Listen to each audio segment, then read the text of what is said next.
పైకెత్తి నీకే నా ఆరాధనా, నీకే నా ఆరాధనా,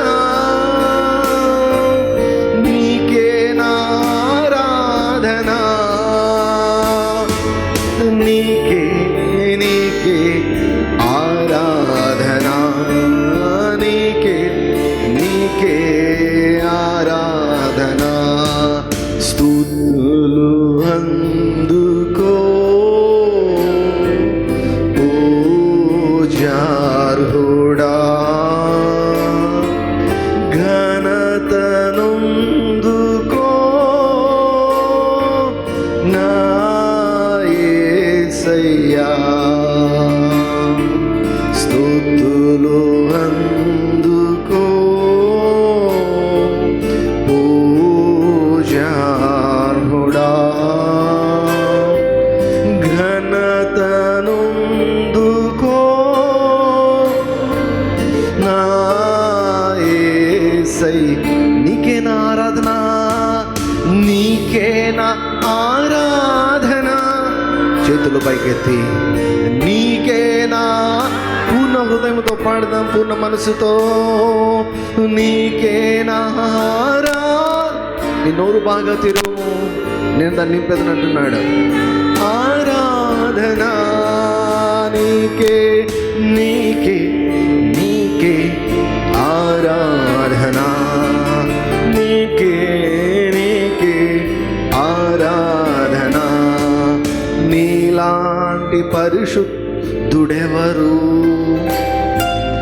నీలాంటి పరిపూర్ణుడెవరు, నీలాంటి పరిశుద్ధుడెవరు, నీలాంటి పరిపూర్ణ. అందరం కలిసి పాడదాం. పరిశుద్ధుడెవరయ్యా? నీలాంటి, దగ్గరగా నోరు తెరిచి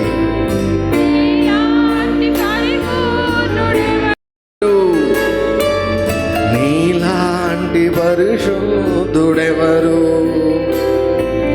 నీలాంటి పరిపూర్ణుడెవరు, నీలా పరిశుద్ధుడెవరు, నీలాంటి పరిపూర్ణుడు. రెండు చేతులు పైకెత్తి నీకే నా ఆరాధనా, నీకే నా ఆరాధనా, నీకే నా ఆరాధనా, నీకే నా ఆరాధనా, నీకే నీకే ఆరాధనా, నీకే నీకే ఆరాధన. స్తుతులు అందుకో పూజార్హుడా, ఘనతనుందుకో నా యేసయ్యా. సేరాగులు కేరుబులు నిత్యము స్తుతించుచున్నారు, మహాదూతలు ప్రధాన దూతలు నీ నామము కీర్తించుచున్నారు. సేరాగులు కేరుబులు నిత్యమును స్తుతించుచున్నారు, మహాదూతలు ప్రధాన దూతలు నీ నామము కీర్తించుచున్నారు. దేవా నా ప్రాణము నీ కొరకే తపించుచున్నది, యేసయ్యా నా ప్రాణము నీ కొరకే తపించుచున్నది.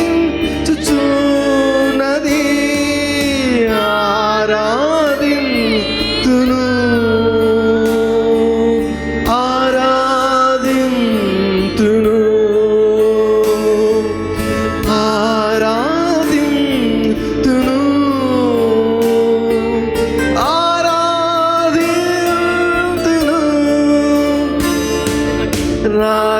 రాజువు నీవే, నా తండ్రివి నీవే, రాజువు నీవే, నా తండ్రివి నీవే, నిన్ను విడువను ఎడబాయను.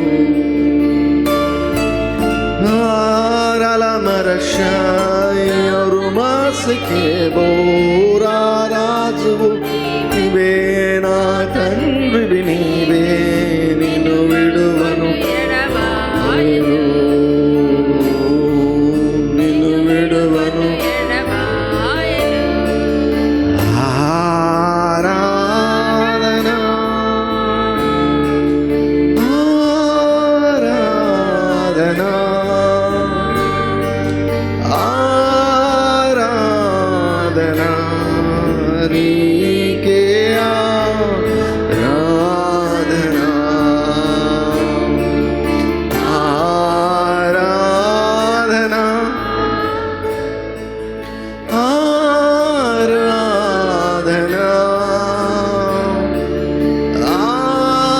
ఆరాధన నీకే ఆరాధన.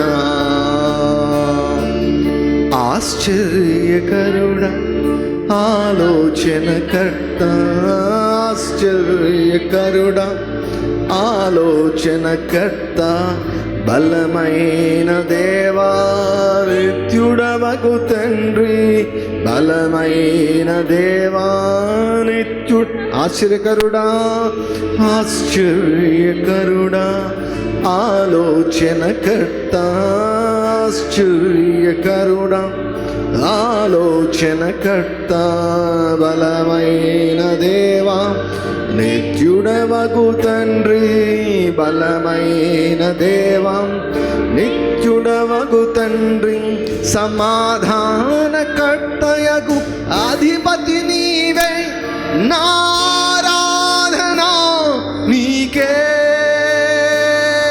సమాధానకర్తయగు అధిపతి నీవే, నారాధన నీ. రెండు చేతులు పైకెత్తి ఆరాధన నీకే, ఆరాధన నీకే, ఆరాధన నీకే, ఆరాధన నీకే. ఈ ఆరాధన నీకే, ఈ ఆరాధన నీకే.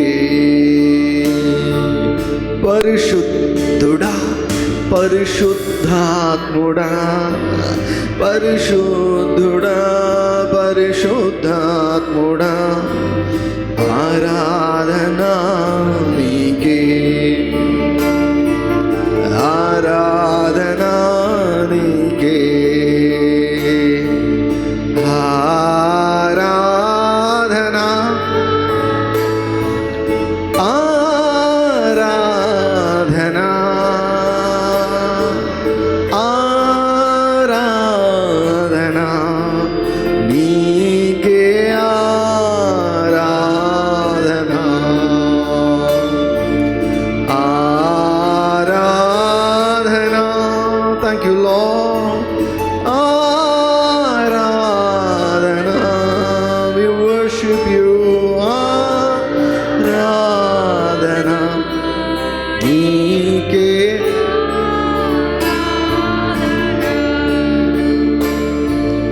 విశ్వమును నిరతం పాలించువాడా, విశ్వమును నిరతం పాలించువాడా, నీ హస్తముతో నన్ను నడిపించుము, నీ హస్తముతో నన్ను నడిపి. విశ్వమును నిరతం, విశ్వమును నిరతం పాలించువాడా, విశ్వమును నిరతం పాలించువాడా, నీ హస్తముతో నన్ను నడిపించుము, నీ హస్తముతో నన్ను నడిపించుము.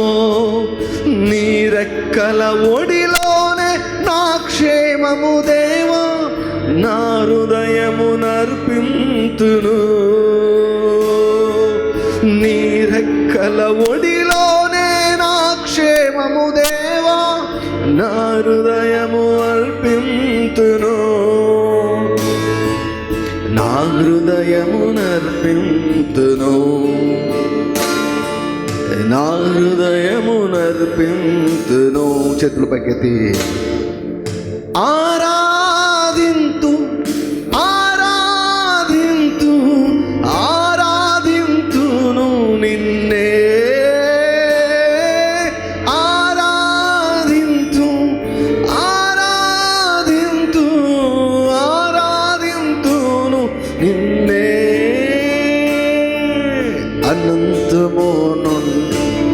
అనంతము వరకు జీవించు దేవా,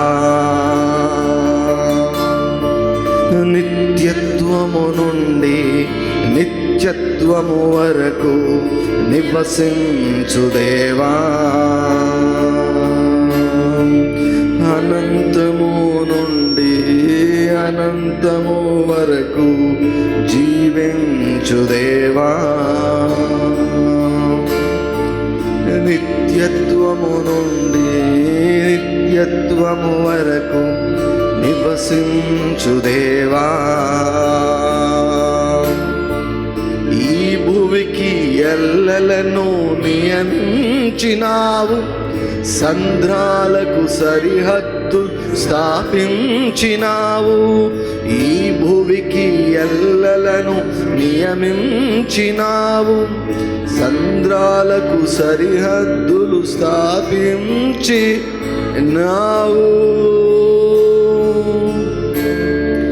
నీ మహిమతో నన్ను నింపుము.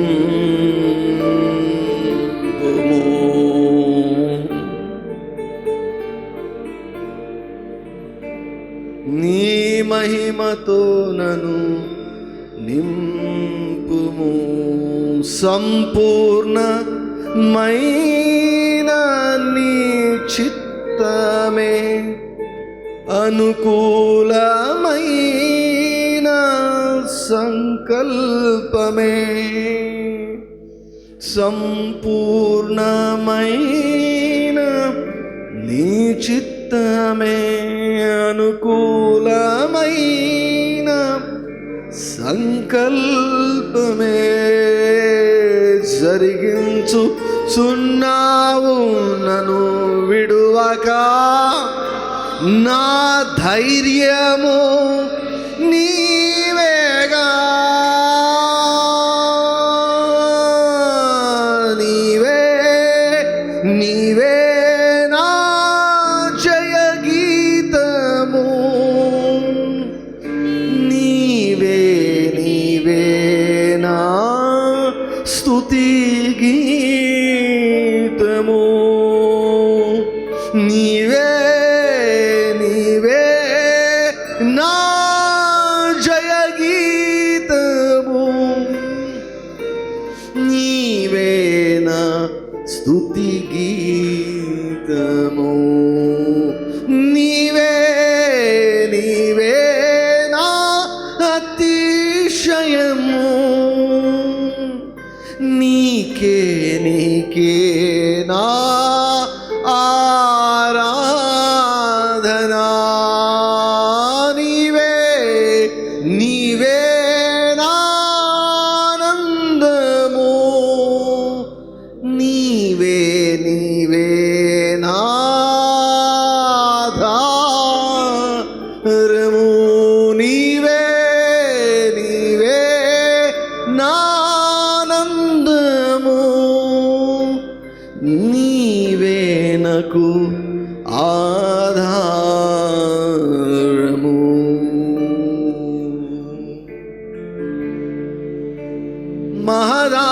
మహదానందమే నలో పరవశమే, నిన్ను స్తుతించిన ప్రతి క్షణం.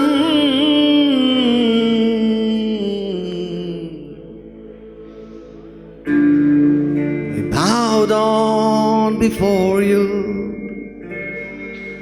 bow down before you. We bow down before you. We bow down before you. Shama hasaku matle mau. Membra hasai yola hasamle. We bow down before you. We bow down before you. We bow down before you. Bow down before you. Bow down before you. Bow down before you. పాయము నా గుడారము సమీపించనీయక.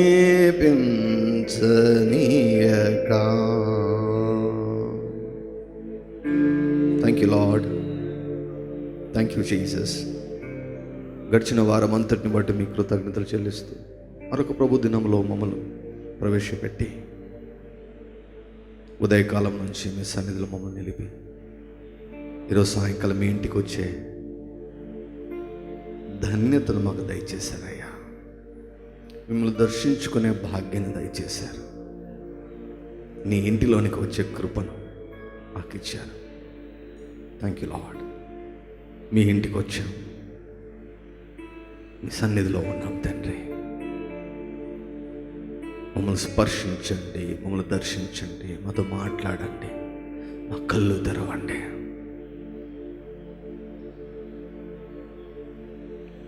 అనడు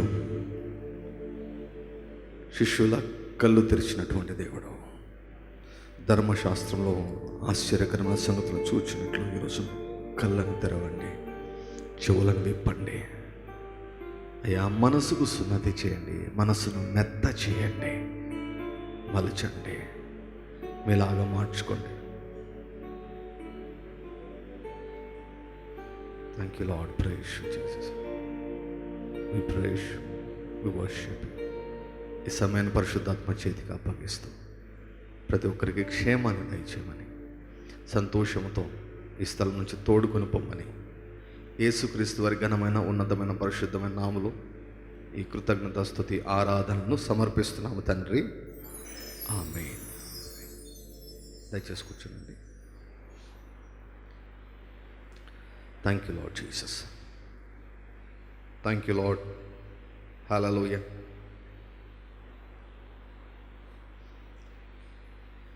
మరొక నూతన దినంలోనికి మనం ప్రవేశపెట్టినటువంటి దేవునికి రెండు చేతులు పైకెత్తి అన్నామని మహిమపరుద్దామండి. హల్లెలూయా. అపోస్తలుడైనటువంటి పౌలు ఎక్కువ వస్తుంది ఎఫెక్ట్స్ ఉన్నాయి. అపోస్తలుడైనటువంటి పౌలు తిమోతికి రాసినటువంటి మొదటి పత్రిక 6వ అధ్యాయము 12 నుంచి 14 వచనం వరకు అందరం కలిసి చదువుదామండి. విశ్వాస సంబంధమైన మంచి పోరాడము నిత్య జీవమును చేపట్టుము. దాని పొందుటకు నీవు పిలువబడి అనేక సాక్షుల ఎదుట మంచి ఒప్పుకొట్టివి. సమస్తమునకు జీవాధారకుడైన దేవుని ఎదుటను పొంతి పిలాతునొద్ద ధైర్యముగా ఒప్పుకొని సాక్ష్యమిచ్చిన క్రీస్తు యేసు ఎదుటను మన ప్రభు అయిన యేసుక్రీస్తు ప్రత్యక్షమగు వరకు నీవు నిష్కలంకముగాను అనింద్యముగాను ఈ ఆజ్ఞను గైకొనవలనని నీకు ఆజ్ఞాపించుచున్నాను. చాలా రోజులుగా మంచి పోరాటం అన్నటువంటి అంశాన్ని మనము అధ్యయనం చేస్తున్నాం. మైక్ చేంజ్ చేస్తుంది.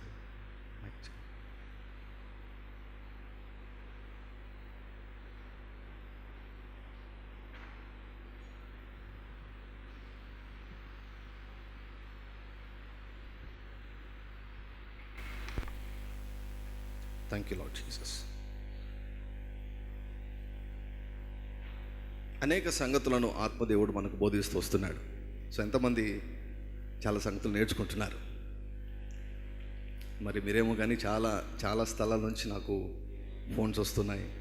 ఈ మంచి పోరాటం గురించినటువంటి వర్తమానాల ద్వారా చాలామంది దీవించబడుతున్నారని వారు ఫోన్ చేయడం చాలా సంతోషకరం. సో లైవ్లో చాలామంది వీక్షిస్తున్నారు, తర్వాత కూడా చాలామంది వీక్షిస్తున్నారు. అండ్ సరే,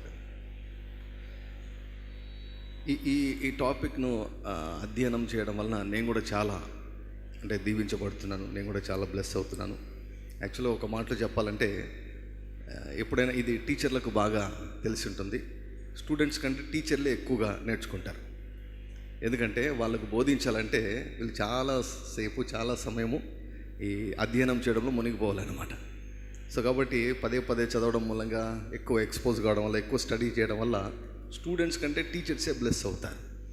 సో ఆ రీతిగా మీ అందరికంటే కూడా నేనే బాగా ఎక్కువగా దీవించబడుతున్నట్టు నాకైతే అనిపిస్తుంది. మరి మిగతా వారి సంగతి నాకు తెలియదు కానీ, but I feel I'm so much edified by studying this subject. So మంచి పోరాటం నేను చాలాసార్లు ఎప్పుడన్నా ఒకసారి వినేవాడిని, కానీ ఇదే సబ్జెక్ట్ పైన, ఇదే అంశం పైన మరి అనేక వర్తమానాలు అయితే నేను ఎక్కడ వినలేదు. సో మరి ఆత్మదేవుడు మనల్ని ఈ రీతిగా నడిపిస్తున్నాడు కాబట్టి నిజంగా ఆయనకు మనం కృతజ్ఞతలమై ఉన్నాము. సో మంచి పోరాటము మనం పోరాడేదానికి దేవుడు పిలిచాడు. మంచి పోరాటం, ఈ పోరాటానికి మంచి పోరాటం అని పెట్టాడు. సో ఫస్ట్ పార్ట్లో నేనేం చెప్తానంటే, ఈ టెర్మినాలజీ అనమాట, ఈ పదాలు ఎందుకు ఇలా వాడారు దాన్ని చెప్పాను ఫస్ట్ పార్ట్. సెకండ్ పార్ట్ ఏమిటంటే, ఈ పోరాటము మనము ఎవరితో అంటే, ఈ పోరాటము అపవాదితో. మన పోరాటము మనుషులతో కాదు, మన పోరాటము అపవాదితో. 4 గ్రూపులు ఉన్నాయన్నమాట. It's a well organized system అన్నమాట. సాతాను, ప్రధానులు, అధికారులు, లోకనాథులు, దురాత్మల సమూహాలు, 4 గ్రూప్స్ ఆఫ్ డిమానిక్ స్పిరిట్స్, పక్కా ఆర్కెస్ట్రేటెడ్ అన్నమాట. సో వీటితో మన పోరాటం.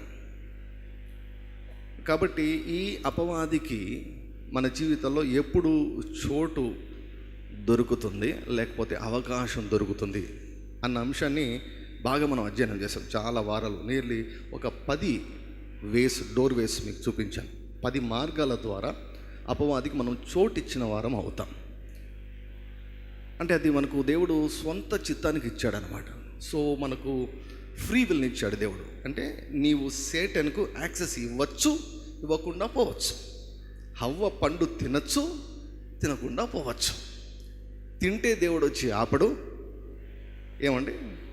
తింటూ ఉంటే ఇంకా గాడ్ అలౌస్. ఎందుకంటే మనల్ని రోబోట్స్ లాగా దేవుడు చేయలేదు. హవ్వను దేవుడు ఆపలేదు. దేవుడు మాట్లాడతాడు, దేవుడు సలహాలు ఇస్తాడు, హెచ్చరిస్తాడు, సూచిస్తాడు, కానీ ఆపడు. గట్టిగా నోరు మూసేయడు, చేతులు పట్టుకోడు. ఆ రీతిగా దేవుడు చేయడు. ఇన్ ద సేమ్ వే అపవాదికి మనం చోటిస్తూ ఉంటే he just leaves us. చూస్తూ ఉంటాడు అంతే. he cannot do anything. he cannot interfere in our decisions. మనం అడిగితే ఆయన ఇంటర్ఫియర్ అవుతాడు, కానీ లేకుంటే మనం అపవాదికి ద్వారాలు తెరుస్తూ పోతే ఆయన మాత్రం ఏం చేయలేడు అన్నమాట. సో అందుకే పౌలు ఏమన్నాడు, అపవాదికి చోటు ఇవ్వకుడి. సో ఈ మంచి పోరాటం అపవాదితో అయినప్పుడు, అపవాదికి మనము చోటు ఇవ్వనప్పుడు వాడికి దాదాపుగా మన జీవితంలో అవకాశం ఉండదు.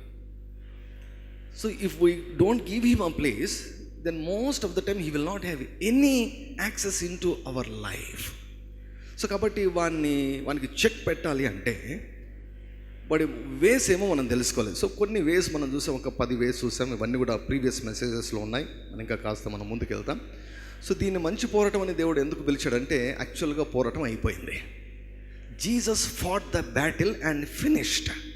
యేసు ప్రభు విజయోత్సవం చేత ఊరేగించబడ్డాడు. అంటే ఆ పోరాటం అయిపోయింది. అంటే మెయిన్ పోరాటం అయిపోయింది. కాబట్టి ఇప్పుడు మనం పోరాటము నుంచి మనల్ని పోరాడమంటున్నాడు. అంటే మనం ఇప్పుడు యాక్చువల్గా మనం చేయాల్సినటువంటి మెయిన్ పోరాటం ఏమిటంటే, మనము అపవాది అబద్ధాలతో పోరాడాల్సిన పోరాటం అన్నమాట. Satan is a liar, God is the truth, Satan is a liar. కాబట్టి అపవాది మన పైన అబద్ధాలతో దాడి చేస్తాడు. అబద్ధాలతో దాడి చేసినప్పుడు మనం సత్యం తెలుసుకుంటే ఆ అబద్ధాలను మనము తిరస్కరిస్తాం. ఇదే అన్నమాట, ఇట్స్ బిట్వీన్ ట్రూత్ అండ్ లైస్. ప్రభు అంటాడు, మీరు నా వాక్యం నందు నిలిచున్న వారైతే మీరు సత్యాన్ని గ్రహిస్తారు, అప్పుడు సత్యం మిమ్మల్ని స్వతంత్రులుగా చేస్తుంది. దేవుడు తన వాక్యాన్ని ఉపయోగించుకొని మనల్ని విడుదల చేస్తే అపవాది అబద్ధాలు నమ్మించి లేకపోతే వాక్యాన్ని జస్ట్ ట్విస్ట్ చేస్తాడంతే. సింపుల్. వాడి వెపన్ ఏమిటో తెలుసా? ఈ వాక్యం అర్థం ఇది కాదు అంటాడు. That's it, simple. ఈ వాక్యం అర్థం ఇది కాదు అంటాడు. సో దానికి బోధకులను వాడుకుంటాడు, ఎవరినైనా వాడుకుంటాడు, విశ్వాసులను వాడుకుంటాడు, పాస్టర్లను వాడుకుంటాడు. ఈ వాక్యం అర్థం ఇది కాదంటాడు. సో ఒకవేళ అది అబద్ధము అయితే నీవు ఆ ఏరియాలో బంధించబడతావు. ఎందుకు చెప్తాడు సాతాను అబద్ధాలంటే, ఆ అబద్ధాన్ని నీవు నమ్మేటట్లు చేసి నట్టేయడం ఉంచుతాడనమాట, బంధించేస్తాడు. He binds you by convincing a lie as a truth. అబద్ధాన్ని సత్యముగా నీకు మసిపూసి చూపించి నమ్మించేటట్లు చేస్తాడు. నమ్మావు అనుకో, నీవు ఆ ఏరియాలో బంధించబడ్డావు అని అర్థం. సో కాబట్టి ఆ చోట మనకు విడుదల, స్వేచ్ఛ మనకు కావాలంటే సత్యాన్ని గ్రహించాలి. ఆ సత్యం ఎక్కడుందంటే దేవుని యొక్క వాక్యంలో ఉంది. దేవుని అడిగితే, ప్రత్యక్షత జ్ఞానం కొరకు అడిగితే, నీ ధర్మశాస్త్ర గ్రంథంలో ఆశ్చర్యకరమైన సంగతులను చూచినట్లు ఆ మనోనేత్రాలను తెరవండి అని అడిగి మన అభిప్రాయాలను సరిచేసుకునే దానికి ఇష్టపడినప్పుడు యాక్చువల్గా ఇంకొక బోధకుడు అవసరం లేకుండానే పరిశుద్ధాత్మ దేవుడు మనతో నీట్గా మాట్లాడతాడండి. సో కాబట్టి ఈ మంచి పోరాటం అపవాదితో, ఈ పోరాటం యాక్చువల్గా గెలిచిన వారంగా మనం పోరాడుతున్నాం. We are just enforcing the victory. మేము గెలిచామని మనం స్వాధీనం చేసుకోవడం అన్నమాట. మేము గెలిచామని స్వాధీనం చేసుకోవడం. ఇవి స్లోగా మీకు స్టెప్ బై స్టెప్ ఇంకా చాలా చక్కగా మీకు అర్థమవుతాయి. సో మంచి పోరాటం అంటే ఇక్కడ ఏమంటున్నాడంటే మంచి ఒప్పుకోలు అంటున్నాడు. మంచి ఒప్పుకోలు అంటే it's about words. It's nothing but war of words. మాటలే. అపవాది ఆలోచనలు పెడతాడు, నీవు మాట్లాడాలి. అపవాది వాడు మాట్లాడితే ఏమవుతుందంటే అవి ఆలోచనలాగా ప్రత్యక్షమవుతాయి. You should know about this.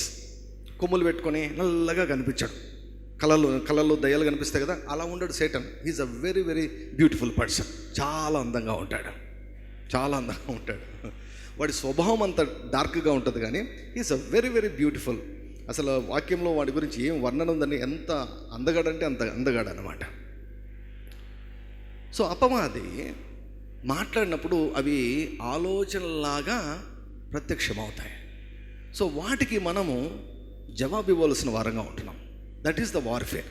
అందుకే ఇక్కడ ఏమంటున్నాడు, మంచి ఒప్పుకోలు అంటున్నాడు. మంచి పోరాటం అంటే మంచి ఒప్పుకోలు. సో మాట్లాడడం నేర్చుకోవాలి. మాట్లాడడం నేర్చుకోండి సార్, అందరికి వచ్చు కదా మాట్లాడడం, అందరూ మాట్లాడుతున్నాం కాదు. ఈ వాక్యానుసారంగా ఎలా మాట్లాడాలో నేర్చుకోవాలి. యాకోబు అంటాడు, సత్యానికి విరోధంగా అబద్ధం ఆడవద్దు అంటాడు. సత్యానికి విరోధంగా అబద్ధం ఆడవద్దంటే ఎక్కడున్నామంటే ఇంట్లో లేను, బయటలో ఉన్నాను, ఆ అబద్ధాల గురించి చెప్పడం లేక్కడ. అవి ఆడకూడదు, అవి ఆడమని నేను చెప్పడం లేదు. కానీ ఇక్కడ కాంటెక్స్ట్ ఏమిటంటే don't lie against the truth. సత్యానికి విరోధంగా అబద్ధం ఆడదు. సత్యం ఏంటి? నీ వాక్యమే సత్యం. సో ఆ వాక్యంలో ఉన్న సత్యాన్ని మనము గ్రహించినప్పుడు అబద్ధాలు ఏవో తెలుస్తాయి. అబద్ధాలు వచ్చినప్పుడు వాటిని మనం జయించాలి. ఇదే పోరాటం, డే అండ్ నైట్. ఇదే పోరాటంలో నీవు తెలుసుకున్నా తెలుసుకోకపోయినా, whether you are aware of it or not, you are in a warfare. నీకు బాధ కలుగుతుందంటే గుర్తుపెట్టుకో, నీవు పోరాటంలో ఉన్నావు. నీకు దుఃఖం కలుగుతుందంటే గుర్తుపెట్టుకో, నీవు పోరాటంలో ఉన్నావు. నీకు నొప్పి అవుతుందంటే గుర్తుపెట్టుకో, నీవు పోరాటంలో ఉన్నావు. నీవు కృంగిపోతున్నావు అంటే గుర్తుపెట్టుకో, నీవు పోరాటంలో. ఎందుకో తెలుసా? ఇవి పరలోకంలో ఉండవు. పరలోకంలో ఉన్నవి ఎందుకు ఉండవు? వాడు లేడు కాబట్టి. We are living in a fallen world. ఈ లోకమే శపించబడింది, పడిపోయినటువంటి లోకంలో ఉన్నాము. దిస్ ఈజ్ నాట్, ఇప్పుడు ఉన్నటువంటి పరిస్థితి ఏది కూడా నార్మల్ కాదు. It's an abnormal thing. ఇది నార్మల్ కాదు. దేవుడు ఆది అందు సృష్టించినప్పుడు ఇలా లేదనమాట. అది మొత్తం మారిపోయింది, సీన్ అంతా కూడా మారిపోయింది. ఫర్ ఎగ్జాంపుల్ నేను చెప్తాను. అంటే ఈ లోకం ఎలా ఉందంటే గుడ్ టు బ్యాడ్ వెళ్ళిపోతుంది, సులభంగా వెళ్ళిపోతుంది అన్నమాట. అంటే ఒక సిక్ పర్సన్ స్వస్థత పొందుకోవడం కష్టం, కానీ ఒక ఆరోగ్యవంతుడు ఆరోగ్యాన్ని పోగొట్టుకోవడం చాలా సులభం. అంటే సులభంగా సిక్ అవుతారు, కానీ హెల్త్ కావాలంటే చాలా కష్టం అన్నమాట. సో ఓడిపోవడం సులభం, గెలవడం కష్టం. పరిశుద్ధంగా జీవించడం కష్టం, పాపంలో జీవించడం చాలా సులభం. నోటికి వచ్చినట్టు మాట్లాడడం చాలా సులభం, డిసిప్లిన్గా మాట్లాడడం కష్టం. ఇప్పుడు ఫర్ ఎగ్జాంపుల్ ఒక 10 మంది రోగులు ఉన్నారు, వారిలో ఒక ఆరోగ్యవంతుని పెట్టండి, ఏమవుతుంది? ఈ ఆరోగ్యవంతుడు పాడైపోతాడు లేదా? పాడైపోతాడు. తర్వాత 10 మంది ఆరోగ్యవంతులు ఉన్నారు, మధ్యలో ఒక కరోనా రోగిని పెట్టండి. 10 మంది ఆరోగ్యవంతులు మధ్యలో ఒక రోగిని పెట్టండి, ఏమవుతుంది? అట్లా పెట్టినా ముళ్ళు అరిటాకు మీద పడినా, అరిటాకు ముళ్ళు మీద పడినా, అరిటాకే దెబ్బ అన్నట్లు ఈ ఫాలన్ వరల్డ్లో మనం జీవిస్తున్నాం. సో పోరాటం తప్పదు. ఎవరైనా నాకు ప్రాబ్లమ్స్ లేవంటే పెద్ద అబద్ధం అది. ఒకవేళ ఇప్పుడు ప్రస్తుతానికి లేకపోవచ్చు, త్వరలో రాబోతున్నాయి. నేనే ప్రవచనం చెప్తున్నా, దేవుడు చెప్పడం లేదు. Because we are living in such a world. Problem వస్తే అది స్ట్రేంజ్ కాదు. The devil is here, the devil is ruling here, the devil is controlling so many lives of people. ఎవరైతే ప్రజలు సాతానుకు అవకాశం ఇచ్చారో వారిని కంట్రోల్ చేస్తూ ఉన్నాడు. వాడి ఆధీనంలో వారు ఉన్నారు కాబట్టి మనకు తిప్పలు తప్పవు. సో కాబట్టి పోరాటం ఇన్ఎవిటబుల్, ఇంకా దిగాం మనము. పోరాటం ఇన్ఎవిటబుల్, కానీ ఎలా పోరాడాలో తెలుసుకోవాలి. దానిని ఆత్మదేవుడు మనకు నేర్పిస్తున్నాడు. స్పిరిచువల్ వార్ఫేర్ మనకు నేర్పిస్తున్నాడు. సో ఈ క్రమంలో మనం చూసాము, we should know about the truth. సత్యాన్ని మనం తెలుసుకోవాలి. ఈ ఆత్మీయ పోరాటంలో సర్వాంగ కవచం అన్నదాన్ని దేవుడు ఇచ్చాడనమాట. సర్వాంగ కవచంలో ఒకటేమిటంటే బెల్ట్. ఇప్పుడు ఇది ఎక్కువ బాగా బ్రదర్స్కి బాగా అలవాటైంది. ఒకవేళ ప్యాంట్ కానీ షార్ట్ కానీ లూజ్గా ఉందనుకోండి, మీ నడక ఎలా ఉంటుంది? చాలా అన్కంఫర్టబుల్గా ఉంటుంది. బెల్ట్ ఉందనుకోండి, టైట్గా ఉంటుంది. సో ఈ సర్వాంగ కవచంలో సత్యాన్ని దేవుడు దేనితో పోల్చాడంటే బెల్ట్తో పోల్చాడు. అంటే ఎప్పుడైతే నువ్వు సత్యము తెలుసుకుంటావో నువ్వు స్ట్రాంగ్గా ఉంటావు. దేవునితో నీ నడక కూడా చాలా బాగా ఉంటుంది.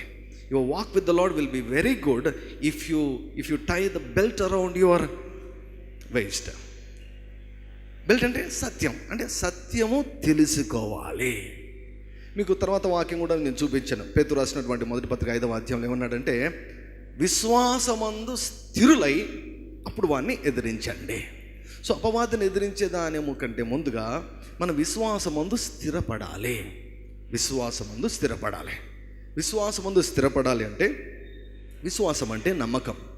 దేనిపైన నమ్మకం అంటే దేవుని యొక్క వాక్యంలో ఉన్నటువంటి సత్యాన్ని గ్రహించి కొన్ని సత్యాలను మన హృదయంలో మనము స్థిరపరచుకోవాలి. అంటే వాటిపైన సెకండ్ థాట్ ఉండకూడదు. స్థిరపడడం అంటే సెకండ్ థాట్ ఉండకూడదు, రెండవ ఆలోచన ఉండకూడదు. ఇప్పుడు సీఎం ఎవరంటే రెండవ ఆలోచన ఎవరికైనా వస్తుందా? ఎవరికి రాదు కదా. పథకాలన్నీ ఆ పేరు మీద వచ్చాయి కాబట్టి నాకు తెలిసి మన ఆంధ్ర రాష్ట్రంలో ప్రతి వ్యక్తికి తెలిసిపోయి ఉంటుంది అన్నమాట ఎవరు సీఎం అనేది. దాని గురించి సెకండ్ థాట్ ఉండదు. నీ పేరు గురించి నీకేమైనా సందేహం ఉందా? రాదు, సెకండ్ థాట్ రాదు. తడుముకోకుండా చెప్పేస్తాం మన పేర్లు, మన తల్లిదండ్రుల పేర్లు చెప్పేస్తాం, మన పిల్లల పేర్లు చెప్పేస్తాం, మనం ఏ ఊర్లో ఉందని చెప్పేస్తాం. సో అంటే ఆ సమాచారం అంతా కూడా స్థిరపడింది అన్నమాట. It got establish in our heart, in our mind. In the same way there are certain things that we should establish in our hearts. Then we have to resist the devil. అప్పుడు సాతాను మనం ఎదిరించాలి. విశ్వాసమందు స్థిరపడకుండా అపవాదిని ఎదిరించేదానికి కాదు, ఎదిరించినా కూడా కుదరదు. దీనికి లాజిక్గా నేను ఒకటి చెప్తాను. ఏమిటంటే, క్రియలు లేని విశ్వాసము మృతం కదా. క్రియలు లేని విశ్వాసం మృతము, విశ్వాసం లేని క్రియలు అది కూడా మృతమే. ఏది లేకుండా కూడా ప్రాబ్లమే. So we should know about the truth.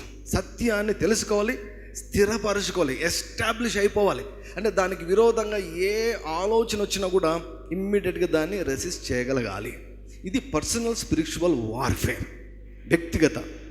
వ్యక్తిగత ఆత్మీయ పోరాటం. బేసిక్గా నేను చెప్పేదంతా కూడా ఇది వ్యక్తిగత ఆత్మీయ పోరాటం. అందుకే ముందు అధ్యాయంలో కూడా ఏం చెప్తాడంటే పౌలు, నీ గురించి చెప్పబడిన ప్రవచనముల మూలముగా నీవు ఈ మంచి పోరాడవాలని నేను నీకు ఆజ్ఞాపించున్నాను అంటాడు. So we have to take the word of God and fight. నిత్య జీవమును చేపట్టమన్నాడు. అంటే లే hold of the eternal life అంటాడు. నా మాటలు జీవమును ఆత్మయు జీవమునై ఉన్నాయి అంటాడు. సో ఆ దేవుని యొక్క వాక్యాన్ని పట్టుకొని అపవాదితో పోరాడాలి.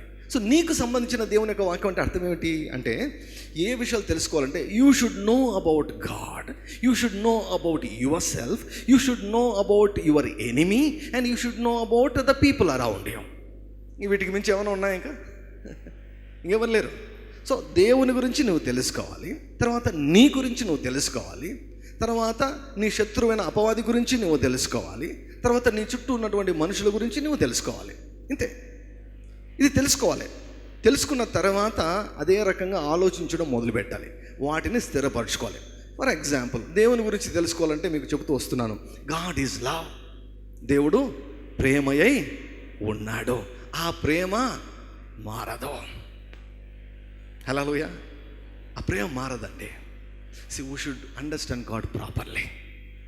దేవుని మనం అర్థం చేసుకోవాలి, ఆ ప్రేమ మారదు. ఒకటేంటంటే,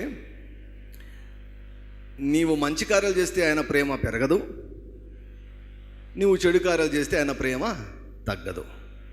ఈరోజు కొన్ని స్టేట్మెంట్స్ వదులుతాను, కొంచెం కాంట్రవర్షియల్గా అనిపించవచ్చు, కానీ మీరు వాటిని కావాలంటే దేవుని యొక్క సన్నిధిలో అడిగి కనుక్కోండి.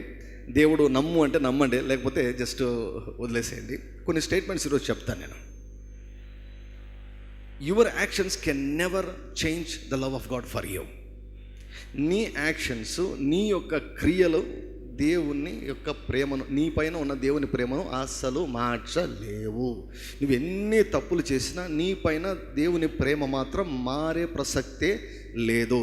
ఏ క్షణాయనైనా సరే దేవుడు నిన్ను ప్రేమిస్తూనే ఉంటాడు, ఆ ప్రేమ మాత్రము తగ్గనే తగ్గదు. God is love and his love will never ever cease. ఇది ఒక ఎస్టాబ్లిష్డ్ ట్రూత్. ఇది ఎస్టాబ్లిష్ చేసుకోవాలి. ఇది చేసుకుంటే క్షేమం. మనకు పరిపూర్ణమైన ప్రేమ భయం నుంచి వెళ్ళగొడుతుందంట. భయపడేవాడు ప్రేమలో పరిపూర్ణము చేయబడినవాడు వేయబడినవాడు కాదు. So if you are perfected in the love, then perfect love casteth out fear from your lifes. If you know that God loves you, దేవుడు నిన్ను ప్రేమిస్తున్నాడని నీకు ప్రత్యక్షత వస్తే, నీ నరనారాల్లో జీర్ణించుకుని పోతే నీ భయాలన్నీ తొలగిపోతాయి. నీ భయాలన్నీ తొలగిపోతాయి. భయపడుతున్నావంటే దేవుడు నిన్ను ప్రేమిస్తున్నాడు అన్న విషయము నీకు సరిగా బోధపడలేదు అని అర్థం. సో కాబట్టి ఇది ఒక ట్రూత్ అండి, ఇది ఒక సత్యం. సో దేవుడు ప్రేమ ఉన్నాడు, నా పైన ఆయన ప్రేమ మారదు. ఇంకో విషయం చెప్పాను, దేవుడు తన కోపాన్ని అంతా యేసయ్య మీద కుమ్మరించేశాడు. ఆయన ఏమన్నాడు? ఆయన అన్నాడండి, నేను చెప్పడం లేదు, ఇది మరొక బోధకుడు చెప్పడం లేదు. ఆయన అన్నాడు, యెషయా గ్రంథం 54వ అధ్యాయంలో ఆయన ఏమన్నాడంటే, నేను నీ మీద కోపపడననియు నేను ఒట్టు పెట్టుకుంటున్నాను అన్నాడు. అంటే అది మారుతుందా? జస్ట్ ఆలోచించండి. దేవునికి కోపం ఎందుకేదు? మరి విచిత్రంగా మీరు మాట్లాడతారు. మనం తప్పు చేస్తే దేవుని కోపం ఏదా? లేదంట అని చెప్పాడు కదా. లేదంట. నేను ఒట్టు పెట్టుకుంటున్నాను, నీ పైన నేను కోపపడను అని ఒట్టు పెట్టుకుంటున్నాను. ఐజాయా 53 తర్వాత 54లో అంటున్నాడు. 53లో ఏం జరిగింది? 53లో ఏం జరిగింది? కుమ్మరించేశాడు ఆయన కోపాన్ని అంతా, ఆయన ఉగ్రతనంతా కుమ్మరించేశాడు. కుమ్మరించి నాకు చాలా ఇష్టమైన మాట ఏంటంటే, లోకాన్నే, విశ్వాసుల సంగతి పక్కన పెట్టండి, లోకాన్నే తనతో సమాధానపరుచుకున్నాడంట. లోకాన్నే సమాధానపరుచుకున్నాడు, పాపంలో జీవించేవాడిని సమాధానపరుచుకున్నాడు, విగ్రహారాధకులను సమాధానపరుచుకున్నాడు, ప్రతి భూమి మీద పుట్టిన ప్రతి ఒక్కరిని సమాధానపరుచుకున్నాడు. ఆయన మైండ్లో సమాధానపరిచేసుకున్నాడు. పరుచుకొని ఇప్పుడు ఏం చెప్తున్నాడంటే, సేవకులు అంటే మమ్మల్ని పిలిచి go into all the world and preach good news అంటున్నాడు. సర్వలోకానికి వెళ్ళి సర్వ సృష్టికి దీన్ని ప్రకటించండి. ఏం ప్రకటించాలి? ఓయ్, నమ్మితే పరలోకం, నమ్మకపోతే నరకం. ఇది గుడ్ న్యూసా? ఏమండి, నమ్మకపోతే నువ్వు నరకానికి పోతావు, హెచ్చరిక. పర్లే, ఓకే, అది సత్యమే, సత్యమే. కానీ గుడ్ న్యూస్ అది వినేదానికి? గుడ్ న్యూస్ అది ఏమన్నా వినేదానికి? నరకానికి పోతావు నువ్వు అనేది గుడ్ న్యూసా? అది ఒక వార్నింగ్ లాగా ఉంటుంది, అది గుడ్ న్యూస్ కాదు. దేవుడు మనకు గుడ్ న్యూస్ పంపించేదానికి చెప్పాడు. దో ఇట్స్ అ ట్రూత్, అది దాన్ని డామినెంట్గా చెప్పవలసిన అవసరం లేదు. ఏంటి గుడ్ న్యూస్ అంటే, God loves you, God is not angry with you, come on to him. దేవుడు నీ కొరకు సమస్తము సిద్ధపరిచాడు, కమ్ అండ్ రిసీవ్. విశ్వాస జీవితంలో ఎదగడం అంటే ఏంటో తెలుసా? దేవుడి నుంచి రిసీవ్ చేసుకోవడం నేర్చుకోవాలి. వాట్ ఎవర్ యూ వాంట్, జీవమునకును భక్తికిని కావలసిన సమస్తాన్ని దేవుడు క్రీస్తు యేసునందు ఇచ్చేశాడు. God has given us everything pertaining to godliness and life. అంటే నీవు చనిపోయేంత వరకు నీకు ఏమేమి అవసరమో అవన్నీ కూడా ఆయన ఇచ్చేసాడంట. ఇప్పుడు ఏం చేయాలి మనం అంటే రిసీవ్ చేసుకోవడం నేర్చుకోవాలి, ఇది తెలుసుకోవాలి. You should know how to receive from God. That is the maturity, that is the growth. అందుకే కొంతమంది నేను ఆత్మీయంగా ఎదగాలి అంటే ముటికేయాలి అనిపిస్తుంది అనమాట. ఆత్మీయంగా అంటే నేను ప్రార్థన చేస్తే ఎదగరు, తెలుసుకోవడం ద్వారా ఎదుగుతారు. ఒకసారి ప్రభు అన్నాడు, ఎరుగడమే ఎదుగడము అన్నాడు. Knowing is growing, knowing is growing. ఎరుగడమే ఎదుగడం. So you should know about God. God is not angry with you, God will never be angry with you. So దేవుని గురించి తెలుసుకో. ఇలా చాలా ఉన్నాయన్నమాట. ఆయన కనికరం చూపడం ఎందు అతిశయించేవాడు, కనికర సంపూర్ణుడు, కృపా నిధి అంట, దయా దాక్షిణ్య పూర్ణుడు అంట, కనికరం. సో ప్రతి మిస్టేక్కు దేవుడు మెర్సీని రెడీగా పెట్టాడు, ప్రతి బలహీనతకు దేవుడు కృపను సిద్ధపరిచాడంట, ప్రతి భయానికి దేవుడు విశ్వాసాన్ని రెడీ చేశాడు. ఇంకేం కావాలి మనకు? ప్రతి మిస్టేక్కు ఆయన మర్సీని. So we need mercy when we have committed mistake and God is merciful. దేవుడు ఆయన కనికరములంట మితి లేనివంట.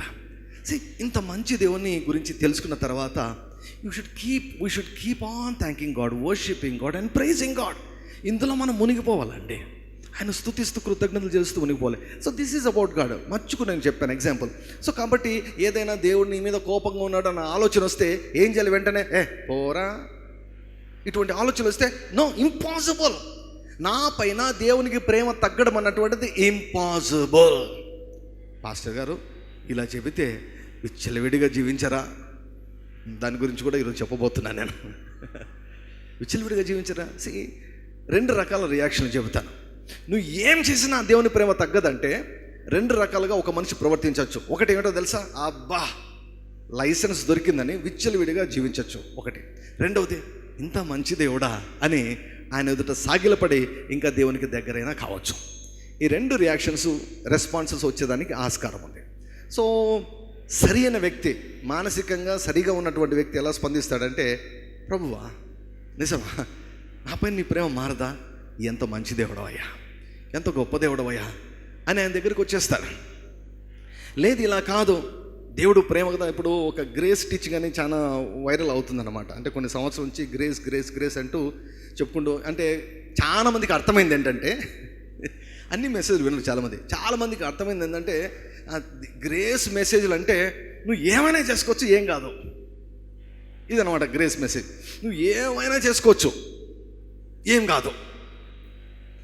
అందులో నేను చెప్పేది పార్ట్లే, అది పార్ట్లీ కరెక్ట్. కొంతవరకు ఏం కాదంటే దేవుని పరంగా ఏమి కాదు. దేవుని పరంగా ఎందుకు? దేవుడు మూల్యాన్ని చెల్లించేశాడు. దేవుడు నిన్ను, ఇంకొక ఎక్స్ప్లోజివ్ స్టేట్మెంట్ చెప్తాను, ఇది కూడా అటువంటి బాంబు లాంటి వార్తనే. ఏంటంటే దేవుడు, వీటికన్నిటికీ స్క్రిప్చర్స్ ఉన్నాయి. వీటికన్నిటికీ హెబ్రీయులకు రాసిన పత్రిక 9వ అధ్యాయంలో 5 సార్లు చెప్తాడు. వాటి అర్థం ఏమిటంటే, నీ పాత పాపాలు, ప్రస్తుత పాపాలు, ఫ్యూచర్ పాపాలు అన్నిటినీ దేవుడు ఒక్కసారి క్రీస్తు యేసునందు ఆయన రక్తములో క్షమించాడు, కడిగేసేసాడు. దీనికి కూడా రెండు రెస్పాన్స్ రావచ్చు. అబ్బా నా పాపాలన్నీ క్షమించాడు కదా అని విచ్చలవిడిగా జీవించవచ్చు. ప్రభువా నా పాపాలన్నీ క్షమించేసావా, నా కొరకు ఇంత రెడీ చేసావని దేవుని యొక్క సన్నిధిలోకి వెళ్ళి సాగిల పడచ్చు. ఈ రెండు రెస్పాన్సిబుల్ మన బుద్ధిని బట్టి, మన గుణాన్ని బట్టి, యాక్చువల్గా తిరిగి జన్మించామా లేమా అన్న దాన్ని బట్టి ఆధారపడి ఉంటుంది. తిరిగి జన్మించిన వ్యక్తి ఇటువంటి సత్యాన్ని తెలుసుకుంటే విచ్చలవిడిగా జీవించడు కానీ దేవునికి దగ్గర అవుతాడు. తిరిగి జన్మించని వ్యక్తి అయితే ఇటువంటి బోధన తీసుకొని విచ్చలవిడిగా జీవించడానికి ఆస్కారం ఉంది. సో విచ్చలవిడిగా జీవిస్తే ఏమవుతుంది దాని గురించి కూడా మీకు చెప్తాను. సో ఇప్పుడు నేనేం చెప్తున్నానంటే, కొన్ని సత్యాలు మన నరాల్లో జీర్ణించుకొని పోవాలి. కొన్ని సత్యాలు నరాలు జీర్ణించుకోవాలి. విశ్వాసమందు మనం స్థిరపరచుకోవాలి. స్థిరపడితేనే, సత్యమందు స్థిరపడితే అప్పుడు అబద్ధాన్ని మనము ఎదిరించగలం. మనకే డౌట్ వచ్చింది అనుకోండి, ఇప్పుడు ఆదం హవ్వలకు వచ్చినట్టు, ఇది నిజమా అని వాడు అంటూనే వీళ్ళకి వచ్చా డౌట్. కొంతమందికి ఒక చిన్న ఆలోచన వస్తే ఇంబ్యాలెన్స్ అయిపోతారు, డౌట్ వచ్చేస్తుంది వారికి. ఎందుకు డౌట్ వస్తుంది? వారి యొక్క ఫెయిత్ ఎస్టాబ్లిష్ కాలేదు. 112 కీర్తన నాకు చాలా ఇష్టమైనటువంటి పోర్షన్ అది. దాన్ని ఏమంటాడు? వాడు దుర్వార్తకు జడియడు, వాని హృదయం యెహోవాను ఆశ్రయించి స్థిరముగా ఉండును. స్టేబుల్ పర్సనాలిటీ, స్థిరంగా ఉంటాడంటండి. అటువంటి పర్సనాలిటీ మనకందరికీ ఉండాలని దేవుడు కోరుకుంటున్నాడండి. దుర్వార్తకు జడి అయినటువంటి ఒక చిన్న ఆలోచన వస్తే మనం ఇంబ్యాలెన్స్ అయిపోతాం. ఎందుకంటే ట్రూత్ ఎస్టాబ్లిష్ కాలేదు కాబట్టి. వెంటనే డౌట్ వస్తుంది, ఎందుకంటే ఎస్టాబ్లిష్ కాలేదు కాబట్టి స్థిరపరచుకోవాలి. మన పని ఏమిటంటే మనం విశ్వాసం ముందు స్థిరపరచుకోవాలి. తిరిగి జన్మించిన తర్వాత ఇవి తెలుసుకోవాలి. దేవుని గురించి తెలుసుకోవాలి, మన గురించి తెలుసుకోవాలి, మన శత్రువు గురించి తెలుసుకోవాలి, మన చుట్టూ ఉన్న వాళ్ళ గురించి తెలుసుకోవాలి. వాటిని స్థిరపరచుకోవాలి.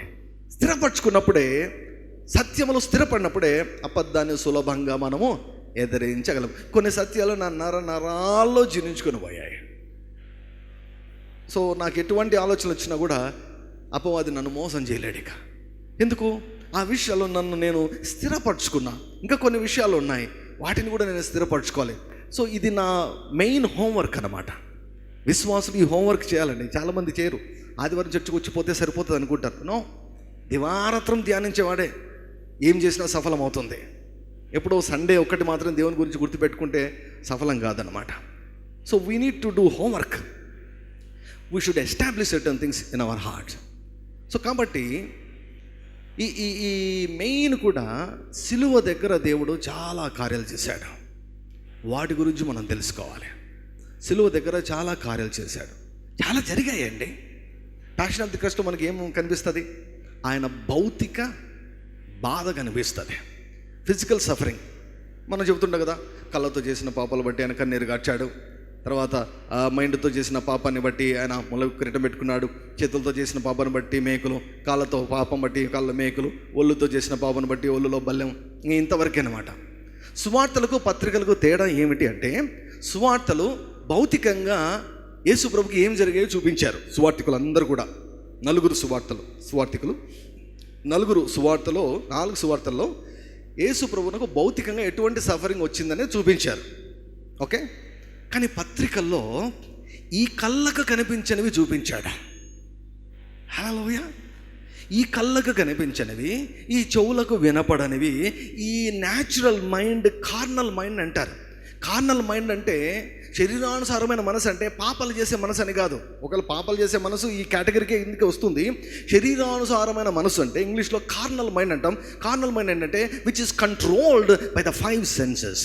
పంచేంద్రియాల సమాచారాన్ని తెలుసుకొని వాటిని నమ్మే మైండ్ అన్నమాట. దాన్ని శరీరానుసారమైన మనస్సు అంటారు. శరీరానుసారమైన మనస్సుకు ఇవి అర్థము కావు. అందుకే వాక్యం ఏమని వ్రాయబడింది? దేవుడు తను ప్రేమించిన వారి కొరకు ఏవి సిద్ధపరిచాడో అవి కళ్ళకు కనపడలేదు, చెవులకు వినపడలేదు, హృదయానికి అందలేదు. అయితే ఆయన ఆత్మ మూలముగా దేవుడు మనకు బయలుపరచి ఉన్నాడు. సిలువ దగ్గర 2000 సంవత్సరాల క్రితము ఏమి జరిగిందో, నీకు ఏమి జరిగిందో, నీ కోసం ఏమి జరిగిందో, నీ కోసం దేవుడు ఏం చేశాడో నువ్వు తెలుసుకోవాలి. చాలామందికి నా పాపల నిమిత్తం చనిపోయాడు, నా కొరకు సమాధి చేయబడ్డాడు, నా కొరకు తిరిగి లేచాడు, నేను చచ్చిపోతే పరలోకానికి వెళ్తాను. ఇక్కడ ఆగిపోయారు చాలామంది. పాపాలు ఒప్పుకున్నావా, రక్షించబడ్డావా, ఇక్కడ ఆగిపోయారు. అదొకటే కాదు, పాపక్షమాపణ is not the solution. Forgiveness sins is not the solution to the man's problem. అదొకటే కాదు, అది ఆరంభం, అది ముఖ్యము కూడా, స్టార్టింగ్ పాయింట్ అది. సో సిలువ దగ్గర నీకు ఏం జరిగిందో నువ్వు తెలుసుకోవాలి. సిలువ దగ్గర నాకు ఏం జరిగిందో నేను తెలుసుకోవాలి. తెలుసుకొని ఆ సత్యాన్ని మనము స్థిరపరచుకోవాలి. స్థిరపరచుకున్నప్పుడు అపవాది ఏ రూట్లో దానికి వ్యతిరేకంగా వచ్చినా కూడా వాడిని సులభంగా మనము ఎదిరించగలము. సింపుల్ ఒక ఎగ్జాంపుల్ మీకు చెప్తాను. ఫర్ ఎగ్జాంపుల్, సిలువ దగ్గర ఏం జరిగింది రండి. రోమిలకు రాసిన పత్రిక 6వ అధ్యాయం. రోమిలకు రాసిన పత్రిక 6వ అధ్యాయం 2వ వచనం. ఉదయకాలం కూడా కొంచెం చెప్పాను నేను. 6వ అధ్యాయం 2వ వచనం ఒకటి కూడా చూద్దాం. అలాగైనా ఏమందమో కృప విస్తరించవలని పాపమందు నిలిచిందుమా అట్లన రాదు.